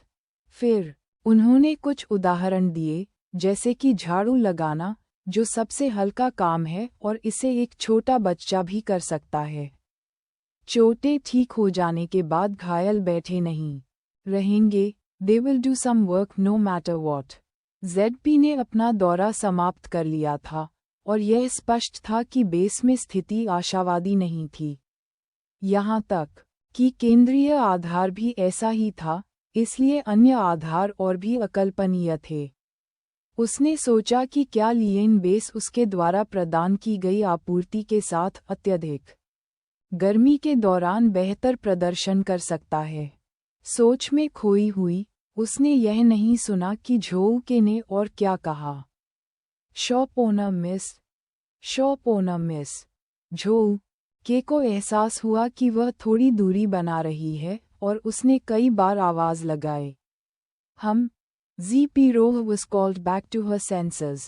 मैंने कहा, क्या पेय पदार्थ की वेंडिंग मशीनें उप आधारों में रखी जा सकती हैं? प्रत्येक आधार में 2। Follow what I said before। Liane base, we have enough water and supplies। Tell the people not to go out। निम्न वर्ग के लोग तंबू में रहते हैं, जबकि मध्यम वर्ग के लोग घरों में रहते हैं, जिन्हें क्रिस्टल न्यूक्लियस का भुगतान करके बेस से मासिक किराए पर लिया जाता है। Now they gnashed their teeth in anger। उन्हें क्रिस्टल न्यूक्लियस का भुगतान करना पड़ता था और उनकी रहने की स्थिति निम्न वर्ग के लोगों की तरह आरामदायक नहीं थी। लिएन बेस ने आपूर्ति जल्दी खरीद ली, इसलिए कोई भी सड़कों पर नहीं सो रहा था। हालांकि उनके पास रहने के लिए घर थे, लेकिन इंसुलेशन निश्चित रूप से तंबू जितना अच्छा नहीं था। सूरज की रोशनी पर्दों के माध्यम से अंदर आ रही थी, जिससे कमरा भूनने वाले तंदूर जैसा बन गया था। They couldn't open the windows either। हवा को अंदर आने देना काम नहीं करेगा, क्योंकि हवा अंदर से बाहर तक गर्म थी। लोगों को ठंडक पहुंचाने के बजाय इससे उन्हें और अधिक घुटन महसूस हुई। दीवारें धूप से टूट गई थीं और उन्हें छूने से किसी के हाथ से निकलने वाला तापमान पता चलता था। अगर अब अंडे होते तो बहुत से लोग निश्चित रूप से घर के अंदर अंडे तलने के वीडियो बनाने की कोशिश करते। यू टोंघाई पहले से ही मौजूदा स्थिति से बहुत संतुष्ट थे। अन्य ठिकानों की तुलना में उनका स्थान पहले से ही धरती पर स्वर्ग माना जाता था। इस पर विश्वास नहीं है। बाहर जाएं और पूछें कि वर्तमान में कितने अड्डे आम लोगों को पर्याप्त पानी और आपूर्ति प्रदान कर सकते हैं। Take Jiaoyang base for example. Yu Tonghai ने आज ही उन्हें फ़ोन किया और जियाओयांग बेस के बेस लीडर ज़ेंग रूई ने उनसे बातचीत के दौरान स्पष्ट रूप से पूछा कि उन्हें इतनी सारी आपूर्ति कहाँ से मिली। बेशक उन्होंने कुछ नहीं कहा। उसने ग्रेप होमस्टे दुकान के मालिक की अनुमति के बिना आसानी से बोलने की हिम्मत नहीं की, कहीं ऐसा न हो कि वह ZP को परेशान कर दे, जो कि इसके लायक होने से अधिक परेशानी होगी। यू टोंघाई ने अन्य ठिकानों की दुर्दशा के प्रति सहानुभूति व्यक्त की और पीड़ित लोगों के लिए व्यथित महसूस किया। अंत में वह केवल इतना ही कह सका कि पहले वह किसी से पूछताछ करेगा, क्योंकि उसके पास और कोई रास्ता नहीं था। बहुत समझाने के बाद उसने आखिरकार फ़ोन रख दिया और तुरंत यूजिवन को पूछने के लिए ग्रेप होमस्टे तक गाड़ी चलाने के लिए कहा, लेकिन वहां बताया गया कि जेपी बाहर गया हुआ है। यूजिवन खाली हाथ लौट आई, जिससे यू टोंघाई बेहद चिंतित हो गई। ये देखने के बाद कि सेंट्रल बेस ने आम लोगों को कैसे प्रबंधित किया, ZP ने अपनी वापसी पर धीरे धीरे इसका अनुकरण करने का फैसला किया। उदाहरण के लिए, वह छोटे बच्चों को भी वह करने देती थी जो वे कर सकते थे, या उम्र के अनुरूप बच्चों को स्कूल जाने देती थी। In short, they couldn't be idle anymore. जहाँ तक बुजुर्गों की बात है, उनके बिस्तर और नाश्ते में फिलहाल कुछ भी नहीं है, इसलिए उन्हें अभी उस पहलू पर विचार करने की जरूरत नहीं है। जहाँ तक महिलाओं की बात है, यह कोई ऐसी बात नहीं थी जिसके बारे में उन्हें चिंता करने की जरूरत थी। स्त्रियां भी वयस्क हैं, वे पुरुषों की तुलना में केवल शारीरिक रूप से नुकसान में हैं, लेकिन वे शक्तिहीन नहीं हैं। दुनिया के अंत में जीवित रहने के लिए पुरुषों, महिलाओं, बूढ़े या जवान के बीच कोई अंतर नहीं है। हर कोई जीना चाहता है, और यदि आप कड़ी मेहनत नहीं करेंगे तो आप पिछड़ जाएंगे और कष्ट सहेंगे। पिछली बार जब उसने ग्रिल्ड स्क्विड बेचा था, तो उसे ये देखकर बहुत खुशी हुई थी कि हर कोई अपने शरीर को मजबूत कर रहा था जब वे अत्यधिक गर्मी के दौरान बाहर नहीं जा सकते थे। ज्यादा सोचने का समय लिए बिना वह डाइनिंग कार में लौट आई और खुद को काम के एक नए दौर में झोंक दिया। सेंट्रल बेस पर उसके पास करने के लिए और कुछ नहीं था, इसलिए ऊबकर वह सभी के साथ उनके व्यस्त काम में शामिल हो गई, पैकेजिंग में मदद करने लगी। जब वह थक जाती थी तो सो जाती थी और जब उठती थी तो काम करती रहती थी। ये चक्र कई दिनों तक दोहराया गया जब तक कि उसने इस सप्ताह का वेंडिंग कार्य पूरा नहीं कर लिया।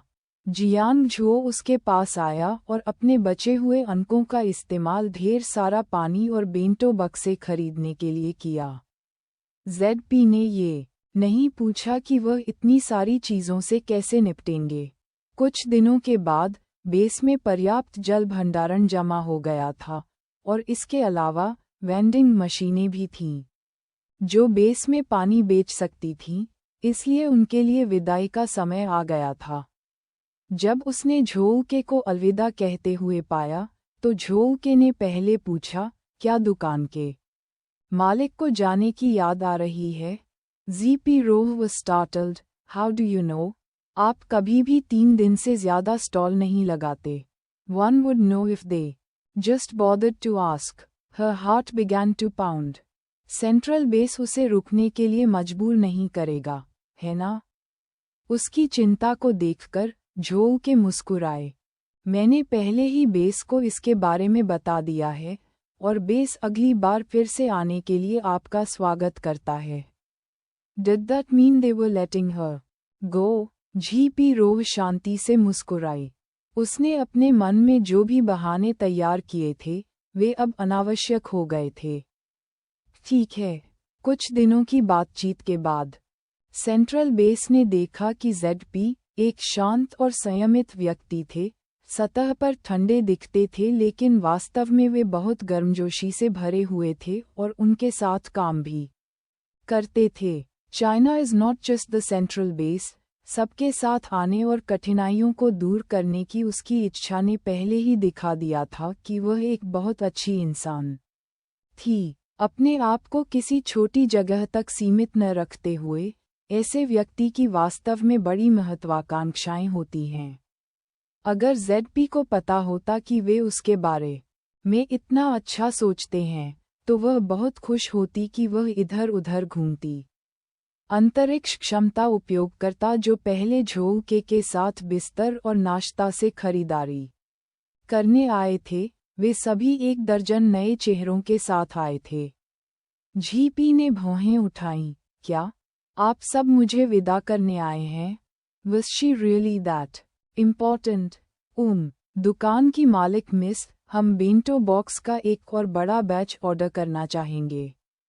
झीपी रोह, इसमें कोई आश्चर्य नहीं कि जो लोग आए वे सभी अंतरिक्ष क्षमता उपयोगकर्ता थे। उसने वेंडिंग मशीन से भोजन के 9,999 जोड़ हिस्से का ऑर्डर दिया और मशीन ने गैटलिंग गन की तरह बेंटो बक्से उगल दिए।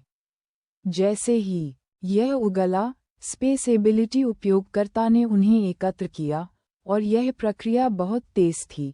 1 घंटे में सभी स्पेस एबिलिटी उपयोगकर्ता भर गए। निश्चित रूप से पानी भरे बिना, जगह बहुत बड़ी है, हे। झोंके ने लीहू के कंधे पर ताली बजाई। तुम किस बात से इतने खुश हो, मूर्ख? मैं खुश कैसे नहीं हो सकता? अब अगर हर कोई हर दिन थोड़ा कम खाता है, तो इसे 3 या 4 दिनों तक चलना चाहिए। Any longer wouldn't work, any longer, and it would spoil everyone. I'm going back. हम फिर मिलेंगे। सभी ने गंभीरता से उसकी ओर देखा, अपनी टोपियां उतारीं और सलाम किया। उनकी आवाजें आसमान में गूंज उठीं। धन्यवाद, दुकान मालिक।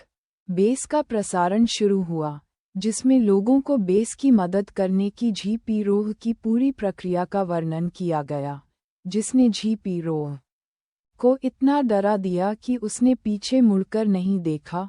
आरवी में चढ़ गई, अधिकतम गति से गाड़ी चलाई और तेजी से चली गई। अध्याय 88 हॉटपॉट रेस्तरां सामग्री को अनलॉक करना। M80 हैरान था। वास्तव में मेज़बान, सेंट्रल बेस पर रहना काफ़ी अच्छा है। आप वापस जाने की इतनी जल्दी में क्यों हैं? कोई फर्क नहीं पड़ता कि यह कितना अच्छा है, काम अभी भी काम है। काम के लिए एक श्रमिक की इच्छा काम से छुट्टी लेने की होती है। इसके अलावा दुनिया इतनी बड़ी है, क्या आप अन्य स्थानों को नहीं देखना चाहते हैं? ZP ने अपने अगले स्टॉल की आशा करते हुए कहा। हर बार जब वह एक स्टॉल लगाती है, तो वह न केवल अधिक भोजन खोलती है, बल्कि अंक अर्जित करने की संतुष्टि एक प्रबंधन खेल खेलने की तरह होती है, जहां प्रत्येक कार्रवाई उसके बिस्तर और नाश्ते को थोड़ा थोड़ा करके विस्तारित होते देखने के लिए की जाती है।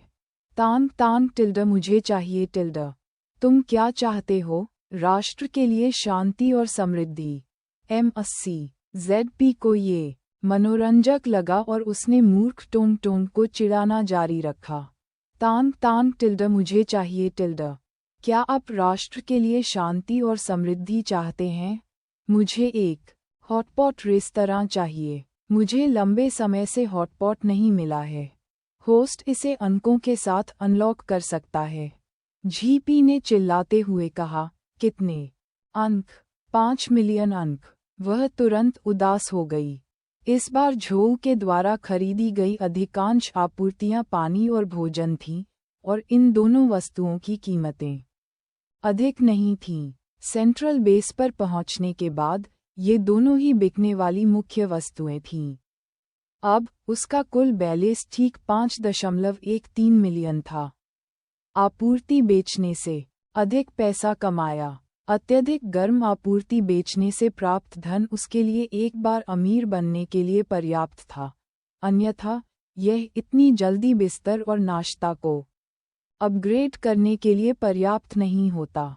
वह संचार के लिए सेंट्रल बेस द्वारा दिए गए सैटेलाइट फ़ोन से खेलती थी। उस समय उसे नहीं पता था कि उसे इसे लेना चाहिए या नहीं। यदि उन्हें आपूर्ति की आवश्यकता होती और वे उससे संपर्क करते, उसे एक डिलीवरी सेवा की तरह मानते, तो वह वास्तव में मौत तक परेशान हो जाती। फिर उसने सेंट्रल बेस के लोगों के चरित्र के बारे में दोबारा सोचा और उसे लगा कि शायद ऐसा नहीं होगा। उसने बेचैनी से संचारक को दूर रख दिया, गंदे विचारों को एक तरफ रख दिया। ये दुनिया का अंत है, किसी को उसका अपहरण करने के बारे में नहीं सोचना चाहिए। ऐसा कोई नहीं है जो उसे ऐसा कुछ करने के लिए मजबूर कर सके जो वह नहीं करना चाहती। MAT बेड एंड ब्रेकफास्ट ने LV2 के लिए अपग्रेड शर्तों को पूरा कर लिया है। क्या आप सिस्टम को अपग्रेड करने के लिए 5 मिलियन पॉइंट खर्च करना चाहते हैं? GP ने बिना किसी हिचकिचाहट के हाँ पर क्लिक किया।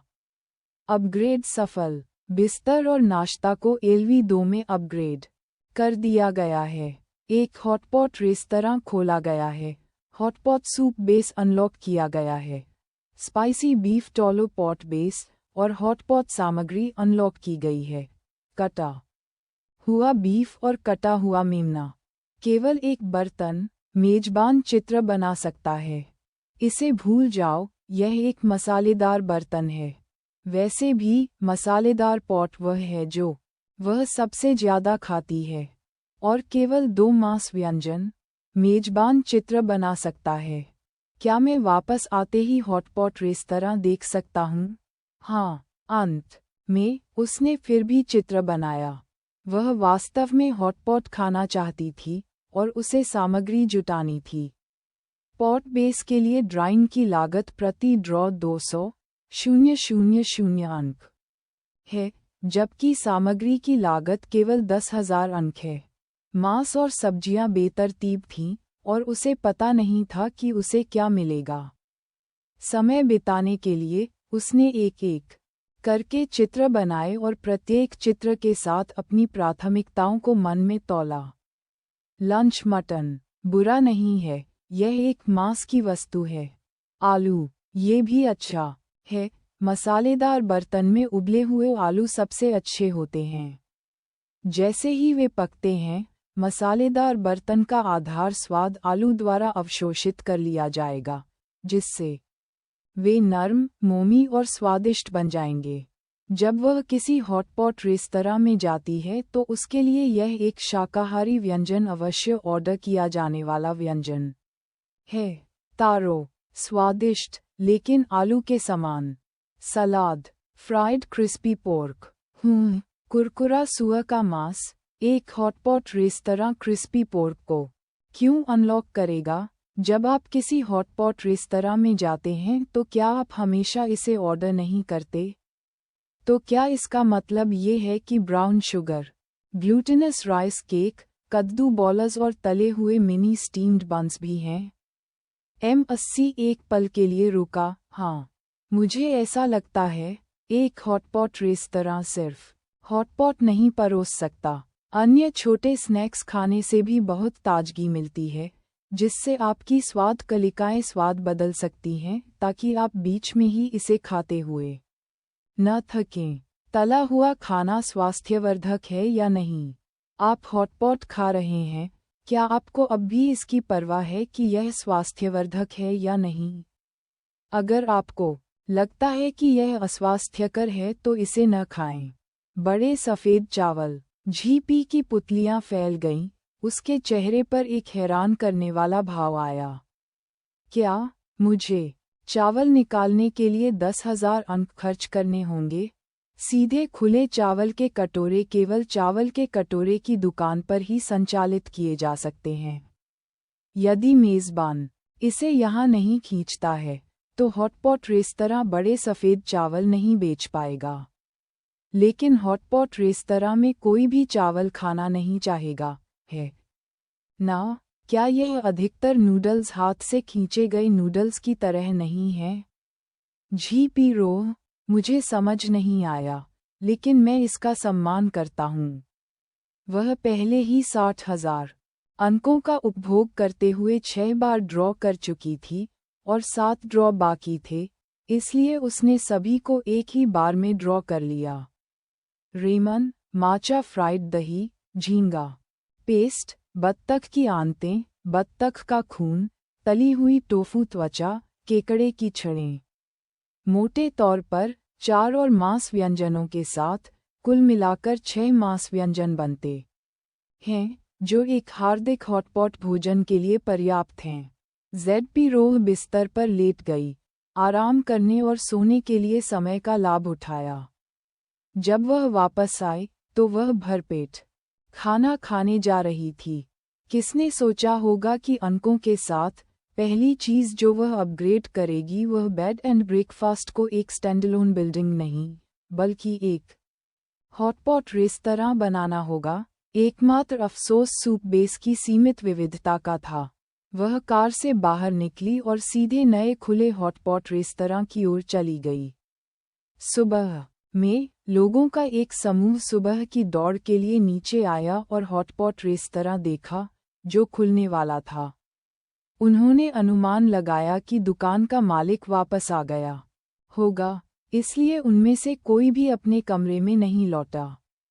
वे नीचे घूमते रहे, उनकी नज़र कभी कभी हॉटपॉट रेस्तरां पर जाती थी, बस दुकान के मालिक के लौटने, ताला खोलने और एक बड़े भोजन के लिए जाने का इंतजार करते थे। इतने सारे लोग पूरे दिन इंतजार करते रहे और उम्मीद करते रहे कि आखिरकार उन्हें परिचित दूधिया बैंगनी डाइनिंग कार देखने को मिलेगी। ZP ने डाइनिंग कार पार्क की और हॉटपॉट रेस्तरां में आए, ये देखकर कि सभी लोग आसपास इकट्ठे हो गए। हैं, तुम सब यहाँ क्या कर रहे हो? शी झू एक पिल्ले की तरह झुकते हुए और चिल्लाते हुए भागा, बहन, तुम मेरी इकलौती बहन हो। झी ने अपने पीछे देखा, क्या ये लड़का वास्तव में एक रूपांतरित पिल्ला नहीं था? उसकी आंखें और चाल चलन उस छोटे कुत्ते के समान क्यों थीं जो कोई बड़ी हड्डी देखकर अपनी पूंछ हिला रहा हो? क्या हुआ छोटे भाई, क्या आप सब भी हॉटपॉट खाने का इंतजार कर रहे हैं? हममें से बहुत से लोग लंबे समय से इंतजार कर रहे हैं। चारों ओर देखने पर कम से कम 100 लोग प्रतीक्षा कर रहे थे, और कई नए चेहरे भी थे, जो अभी अभी आए होंगे। तो फिर चलो हम सब अंदर चलें और देखें। उसने आगे बढ़कर हॉटपॉट रेस्तरां का बड़ा दरवाज़ा खोल दिया, जो 2 मंजिला इमारत थी। पहली मंजिल की छत बहुत ऊंची थी, जो एक नज़र में विशाल और भव्य लगती थी। दूसरी मंजिल खुली हवा में थी, जिससे उन्हें हॉटपॉट खाते समय बाहरी दृश्यों को देखने की इजाज़त मिलती थी। ये सब सिर्फ सतही थे। चूंकि यह एक हॉटपॉट रेस्तरां था, इसलिए सबसे महत्वपूर्ण चीज़ थी स्वाद। ZP ने कुछ सोचा और गुप्त रूप से सोचा कि यह अच्छा नहीं था। वे मुझसे स्वयं हॉटपॉट बेस को भूनने नहीं देंगे, है ना? यह जरूरी नहीं है। उसने राहत की सांस ली। शुक्र है, यह आवश्यक नहीं था, अन्यथा वह इतने बड़े प्रोजेक्ट को कैसे प्रबंधित करती? फिर उसने सोचा कि खाना कैसे परोसा जाए। वहाँ कोई वेटर नहीं थे। हाँ, मेज़बान कर्मचारियों को आकर्षित करने की आवश्यकता है। ZP ने हताशा में अपने दांत पीस लिए। वह हॉटपॉट बेस से बच गई, लेकिन कर्मचारी गचा से नहीं बच सकी। जैसे ही उसने दरवाज़ा खोला, सभी को अपनी अपनी सीटें मिल गईं। सबकी निगाहें उसी पर टिक गईं। हम कैसे ऑर्डर करें? स्थिति को देखते हुए ZP के पास गोली खाकर काम जारी रखने के अलावा कोई विकल्प नहीं था। ये सब उसके लालची मुंह के कारण था। उसने उनसे कहा कि वे अपने संबंधित पैनल पर हॉटपॉट रेस्तरां विकल्प खोलें और अपने व्यंजन और पॉट बेस चुनें। जब उन्होंने अपने व्यंजन चुनना समाप्त कर लिया, तो उनका व्यस्त काम शुरू हो गया। 10 मिनट बाद, वहाँ कोई वास्तविक कठिनाइयाँ नहीं हैं, केवल नासमझ छोटे बेवकूफ़ हैं। अध्याय 89 गर्म बर्तन खाना। ZP ने चतुराई से सभी को अपने व्यंजन लेने के लिए सर्विंग काउंटर पर जाने को कहा, और केवल वही लिया जो उन्होंने ऑर्डर किया था। हालांकि हॉटपॉट शोरबा केवल उसके द्वारा व्यक्तिगत रूप से परोसा जा सकता था। पीछे की रसोई में चलते हुए हॉटपॉट शोरबा बर्तन में था। चूंकि कोई अन्य शोरबा नहीं था, हर कोई केवल बटर हॉटपॉट बेस का ऑर्डर कर सकता था। उसे सत्यापित करने की आवश्यकता नहीं थी, बस इसे ले लो और जाओ। रेस्तरां पहले से ही भरा हुआ था।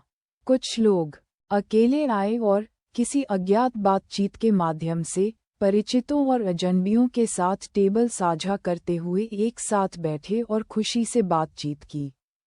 संक्षेप में, ये पैक किया गया था। जैसे ही जेडपी ने हॉटपॉट शोरबे का पहला बर्तन निकाला, उसके चारों ओर हॉटपॉट के बारे में चर्चा की आवाज़ें उठीं और गूंजीं। क्या आप सभी को हॉटपॉट की सुगंध महसूस हुई? मैंने किया। वह गंध है। मैं इसके बारे में सोचकर ही पागल हो रहा हूँ।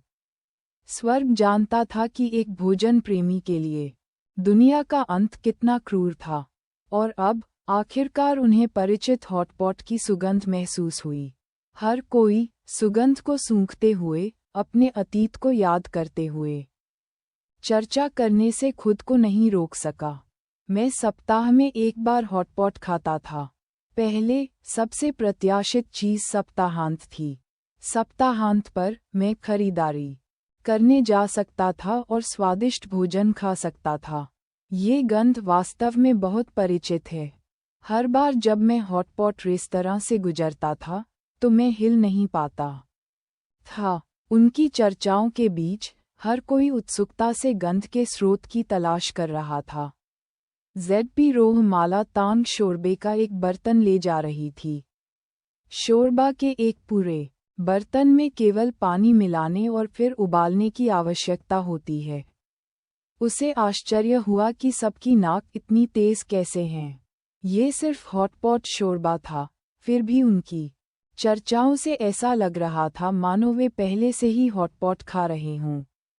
मेज पर रखने के बाद उसने बर्तन में पानी डाला और शोरबा को गर्म करने और पिघलाने के लिए नीचे इंडक्शन कुकर चालू कर दिया।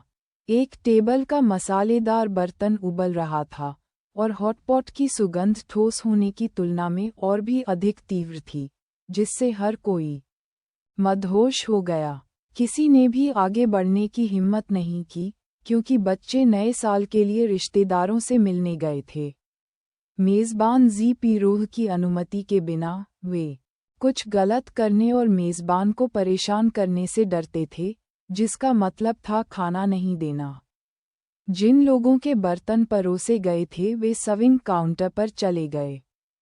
प्रत्येक टेबल पर जो भी ऑर्डर किया गया था उसे एक ही बड़ी ट्रे पर रखा गया था, और लोगों द्वारा इसे स्वयं उठाए जाने की प्रतीक्षा की जा रही थी। जेडपी ने मेजों पर शोरबे के दर्जनों बर्तन परोसे और अंततः अपनी मेज पर पहुंची।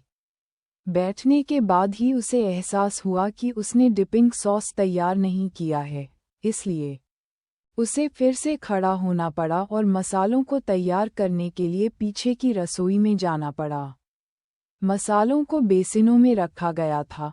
प्रत्येक बेसिन में मेहमानों के उपयोग के लिए एक छोटा समर्पित चम्मच था। सोया सॉस, सिरका, सीप सॉस, मिर्च पाउडर और तिल का पेस्ट सभी उपलब्ध थे। हरी प्याज और सीताफल उपलब्ध नहीं थे, और उन्हें निकालने की आवश्यकता थी। फिलहाल उसके पास सिर्फ मसाले ही थे। सीमित परिस्थितियों को देखते हुए किसी ने ये पूछने की हिम्मत नहीं की कि एक निश्चित मसाला गायब क्यों था। दुनिया के अंत में हॉटपॉट खाने में सक्षम होना पहले से ही बहुत अच्छा था। डिपिंग सॉस निःशुल्क थे। आपने बस एक छोटा कटोरा लिया और खुद को परोसा, जिस पर लिखा था कि कोई बर्बादी नहीं करेगा। जेडपी ने हॉटपॉट रेस्तरां की कीमतों पर नज़र डाली। अकेले पॉट बेस की कीमत 300 अंक है, मांस की एक औसत प्लेट की कीमत 50 अंक है, और सब्जियों की एक प्लेट की कीमत 20 अंक है। हिसाब लगाएं तो ये खाना सस्ता नहीं था। यदि किसी को बहुत अधिक भूख है, तो एक बार के भोजन के लिए एक कमरे का 1 महीने का किराया खर्च करना पड़ सकता है। सौभाग्य से किसी ने कीमत के बारे में शिकायत नहीं की। कुछ लोगों ने, जैसे कि अमीर लोग शी झू और चू लिंग ने भी कीमतों पर ध्यान नहीं दिया। उन्होंने बस सब कुछ ऑर्डर किया और खा गए। उनकी मेज पूरी तरह भरी हुई थी। कुछ भी रखने की जगह नहीं बची थी। जबकि उसके बर्तन का आधार अभी तक पिघला नहीं था। वह उनकी मेज पर चली गई और पूछा, इतने कम व्यंजनों के साथ क्या आप उन्हें खाते हुए नहीं थकेंगे? क्यों ही हुआ? बीफ रोल की एक प्लेट पकड़े हुए मूर्खतापूर्ण ढंग से मुस्कुराया, कुछ खाने के लिए ये काफी अच्छा है। इसके अलावा हम सभी मांसाहारी हैं। तुम आकर बैठती क्यों नहीं, बहन? शी झू ने उससे पूछा। नहीं, नहीं, धन्यवाद। जेड.पी. रोह ने बार बार अपने हाथ हिलाए। उनकी मेज पर उसके बैठने के लिए भी जगह होनी चाहिए। हॉटपॉट रेस्तरां की टेबल आकार में भिन्न थी। बड़े में 12 लोग बैठ सकते हैं, जबकि छोटे में 4 लोग बैठ सकते हैं। जब वे बैठे तो ये किसी तरह बहुत तंग लग रहा था। डिपिंग सॉस तैयार करने के बाद शी झू ने मांस की 2 प्लेटें उठाईं और सभी बीफ रोल और मेमने के रोल को बर्तन में डाल दिया। जैसे ही बर्तन का बेस उबलने लगा, शोरबा के साथ मिश्रित मांस के टुकड़ों की मसालेदार सुगंध पूरे रेस्तरां में फैल गई, जिससे हर कोई यह कहने के लिए ललचाने लगा, आओ मुझे खाओ।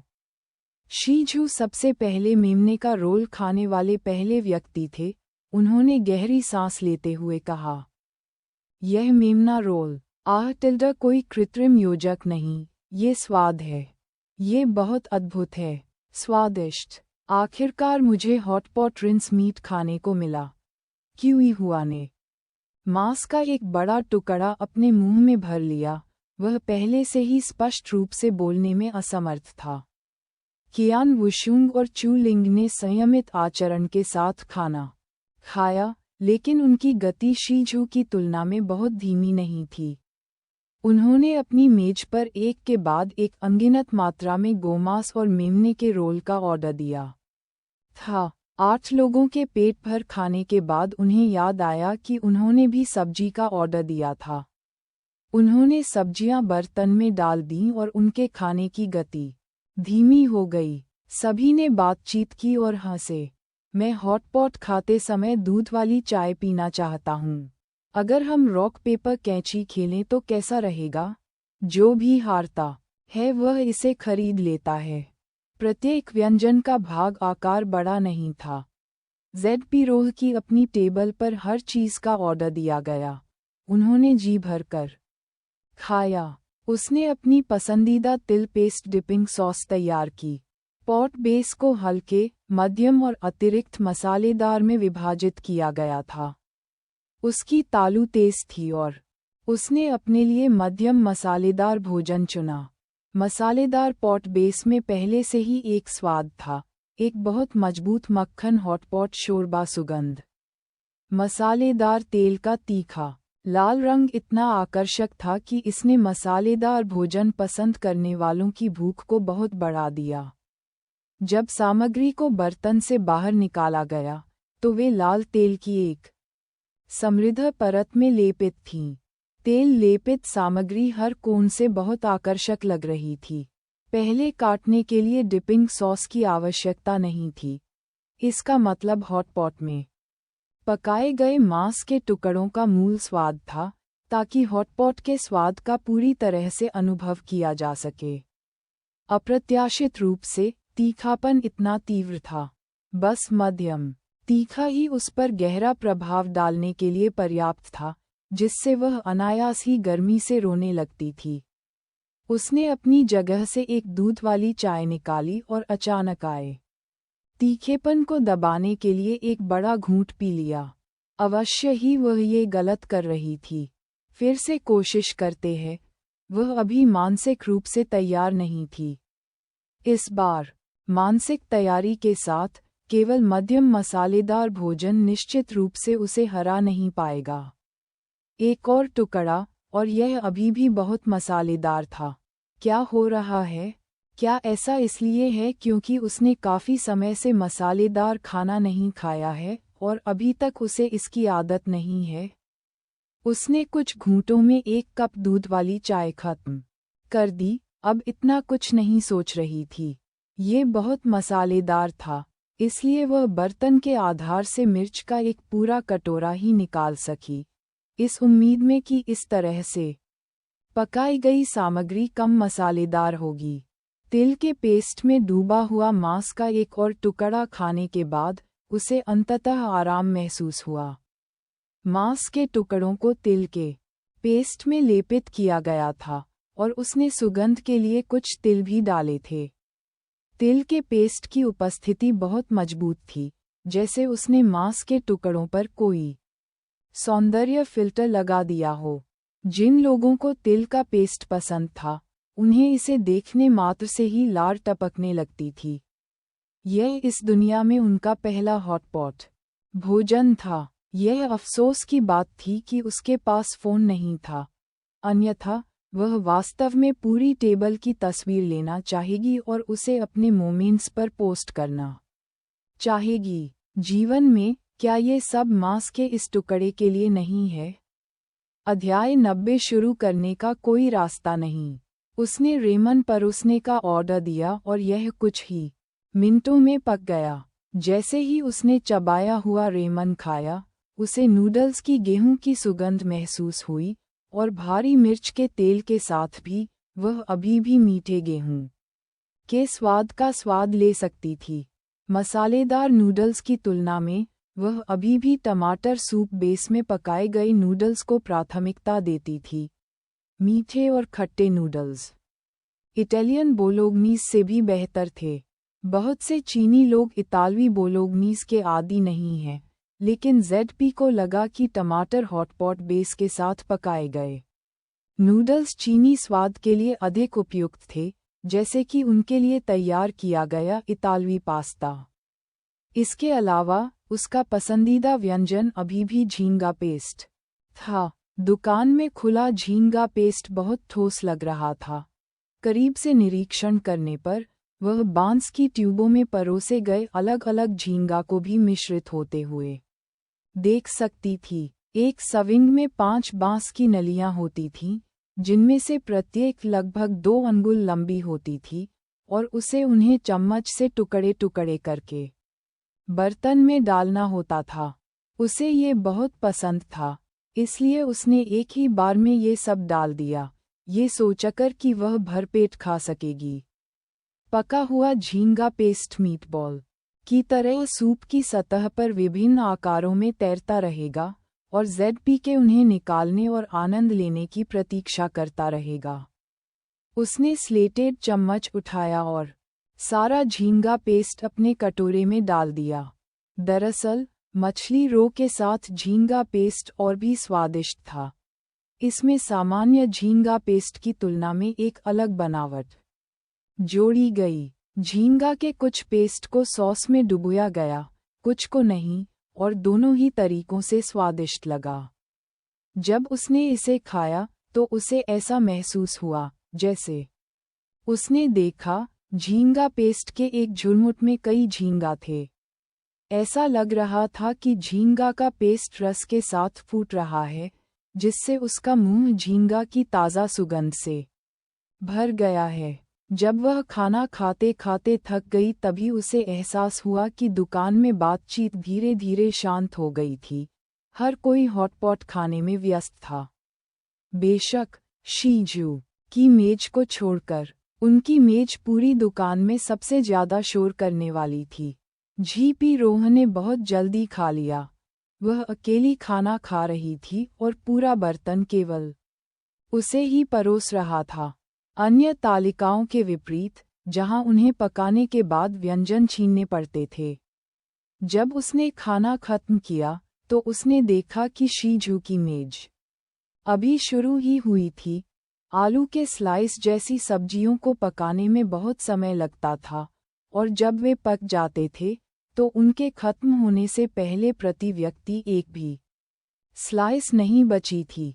हॉटपॉट खाने का माहौल जीवंत था। जो लोग एक दूसरे को जानते थे वे मांस छीनने के लिए एक मेज पर एकत्र हुए थे, जबकि एक मेज पर बैठे अजनबी विनम्र और सम्मानजनक व्यवहार कर रहे थे। ZP ने सोचा था कि हॉटपॉट इतना महंगा है कि लोग केवल नवीनता के लिए आएंगे, बाद में जब हॉटपॉट रेस्तरां हर दिन पैक हो गया तो उसे एहसास हुआ कि वह कितनी गलत थी। उस दिन वह खाना खाकर फिर सो गई। बुबू के आसपास होने पर उसे मेज पर गंदगी के बारे में बिल्कुल भी चिंता करने की जरूरत नहीं थी।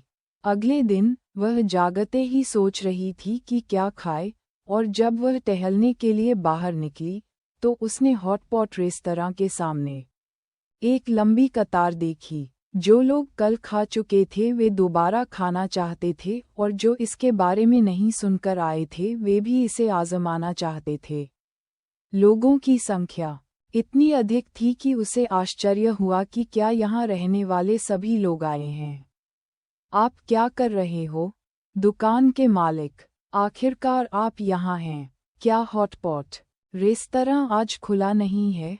इस तरह सीधे पूछे जाने पर ZP के पास दुकान का दरवाज़ा खोलने, उन्हें टीम बनाने और इच्छानुसार टेबल साझा करने देने के अलावा कोई विकल्प नहीं था, जबकि वह सिर्फ हॉटपॉट बेस परोसती थी और चली जाती थी। सिस्टम, आपके मेज़बान को मौत की सज़ा दी जाएगी। GP रोहन ने अपने छोटे हाथ और पैर रगड़े। वह हर दिन इतनी लगन से काम करती थी कि उसे लगा कि उसे एक आदर्श कार्यकर्ता के रूप में दर्जा दिया जा सकता है। उस समय जब वह ढीली पड़ रही थी तो उसे इतनी कठिनाई कैसे झेलनी पड़ी। उसके पैरों में अभी भी खुजली हो रही थी, जिससे उसे आश्चर्य हो रहा था कि क्या वह अधिक काम कर रही थी और मांसपेशियों का विकास कर रही थी। M80 ने उसे याद दिलाया, मेज़बान, क्या आप भूल गए? आप आज किराया जमा कर सकते हैं। GP रोह, वह सचमुच लगभग भूल ही गई थी। जैसे ही अंक आते वह चित्र बनाना शुरू कर देती।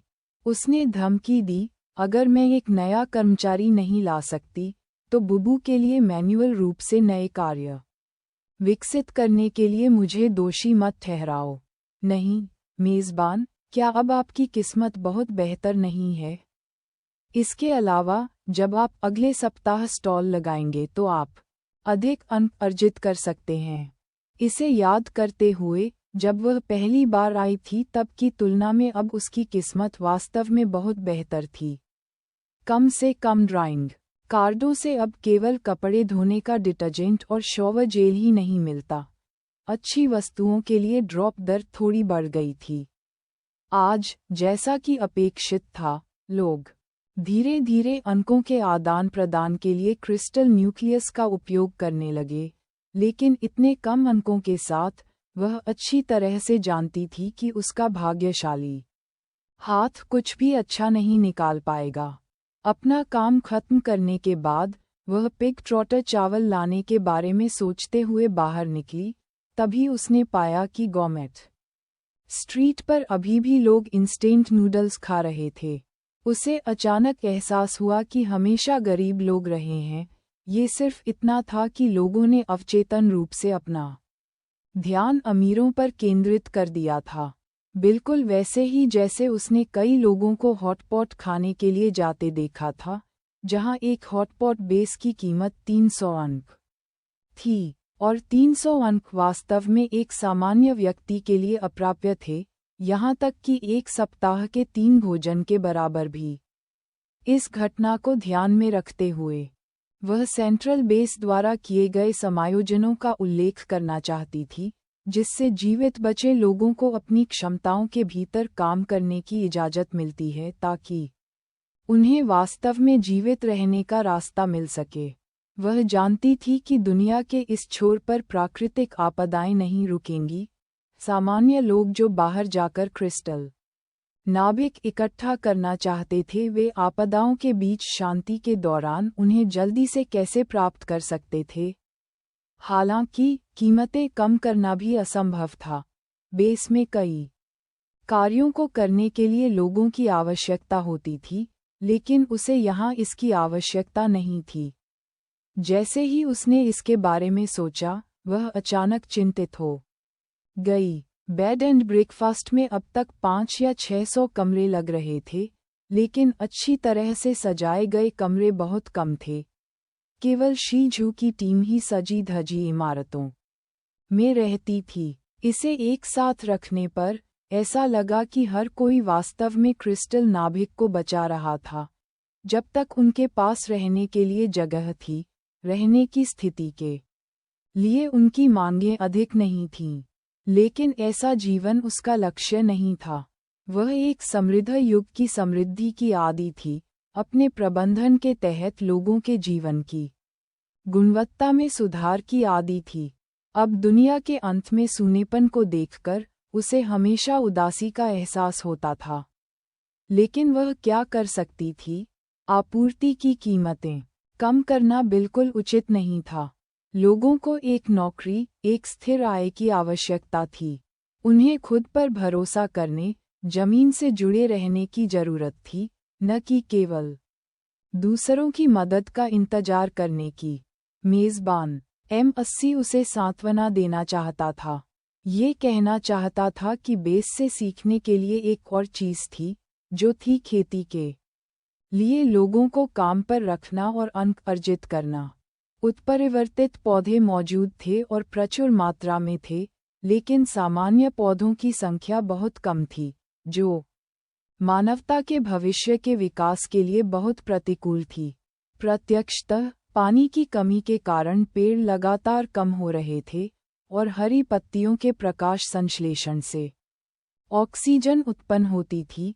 यदि पौधे कम होते रहे तो मानवता का भाग्य निराशाजनक ही कहा जा सकता है। प्रकृति का पारिस्थितिकी तंत्र बहुत महत्वपूर्ण है। मनुष्य, पौधे और जानवर सह अस्तित्व में हैं। ये कहा जा सकता है कि मदर ब्लू स्टार सचमुच किसी भी प्राणी का बिना कारण पोषण नहीं करती। हर प्राणी का अपना महत्व है। यदि कोई हठपूर्वक दावा करता है कि ऐसा नहीं है, तो बात सिर्फ इतनी है कि उसने अभी तक इसकी खोज नहीं की है। कॉकरोच की तरह, जिन्हें हर कोई मारने की कोशिश करता है, वे कांगफू जिनी तरल के लिए कच्चे माल में से एक हैं, जो जलने, अल्सर और इसी तरह की बीमारियों का इलाज कर सकता है।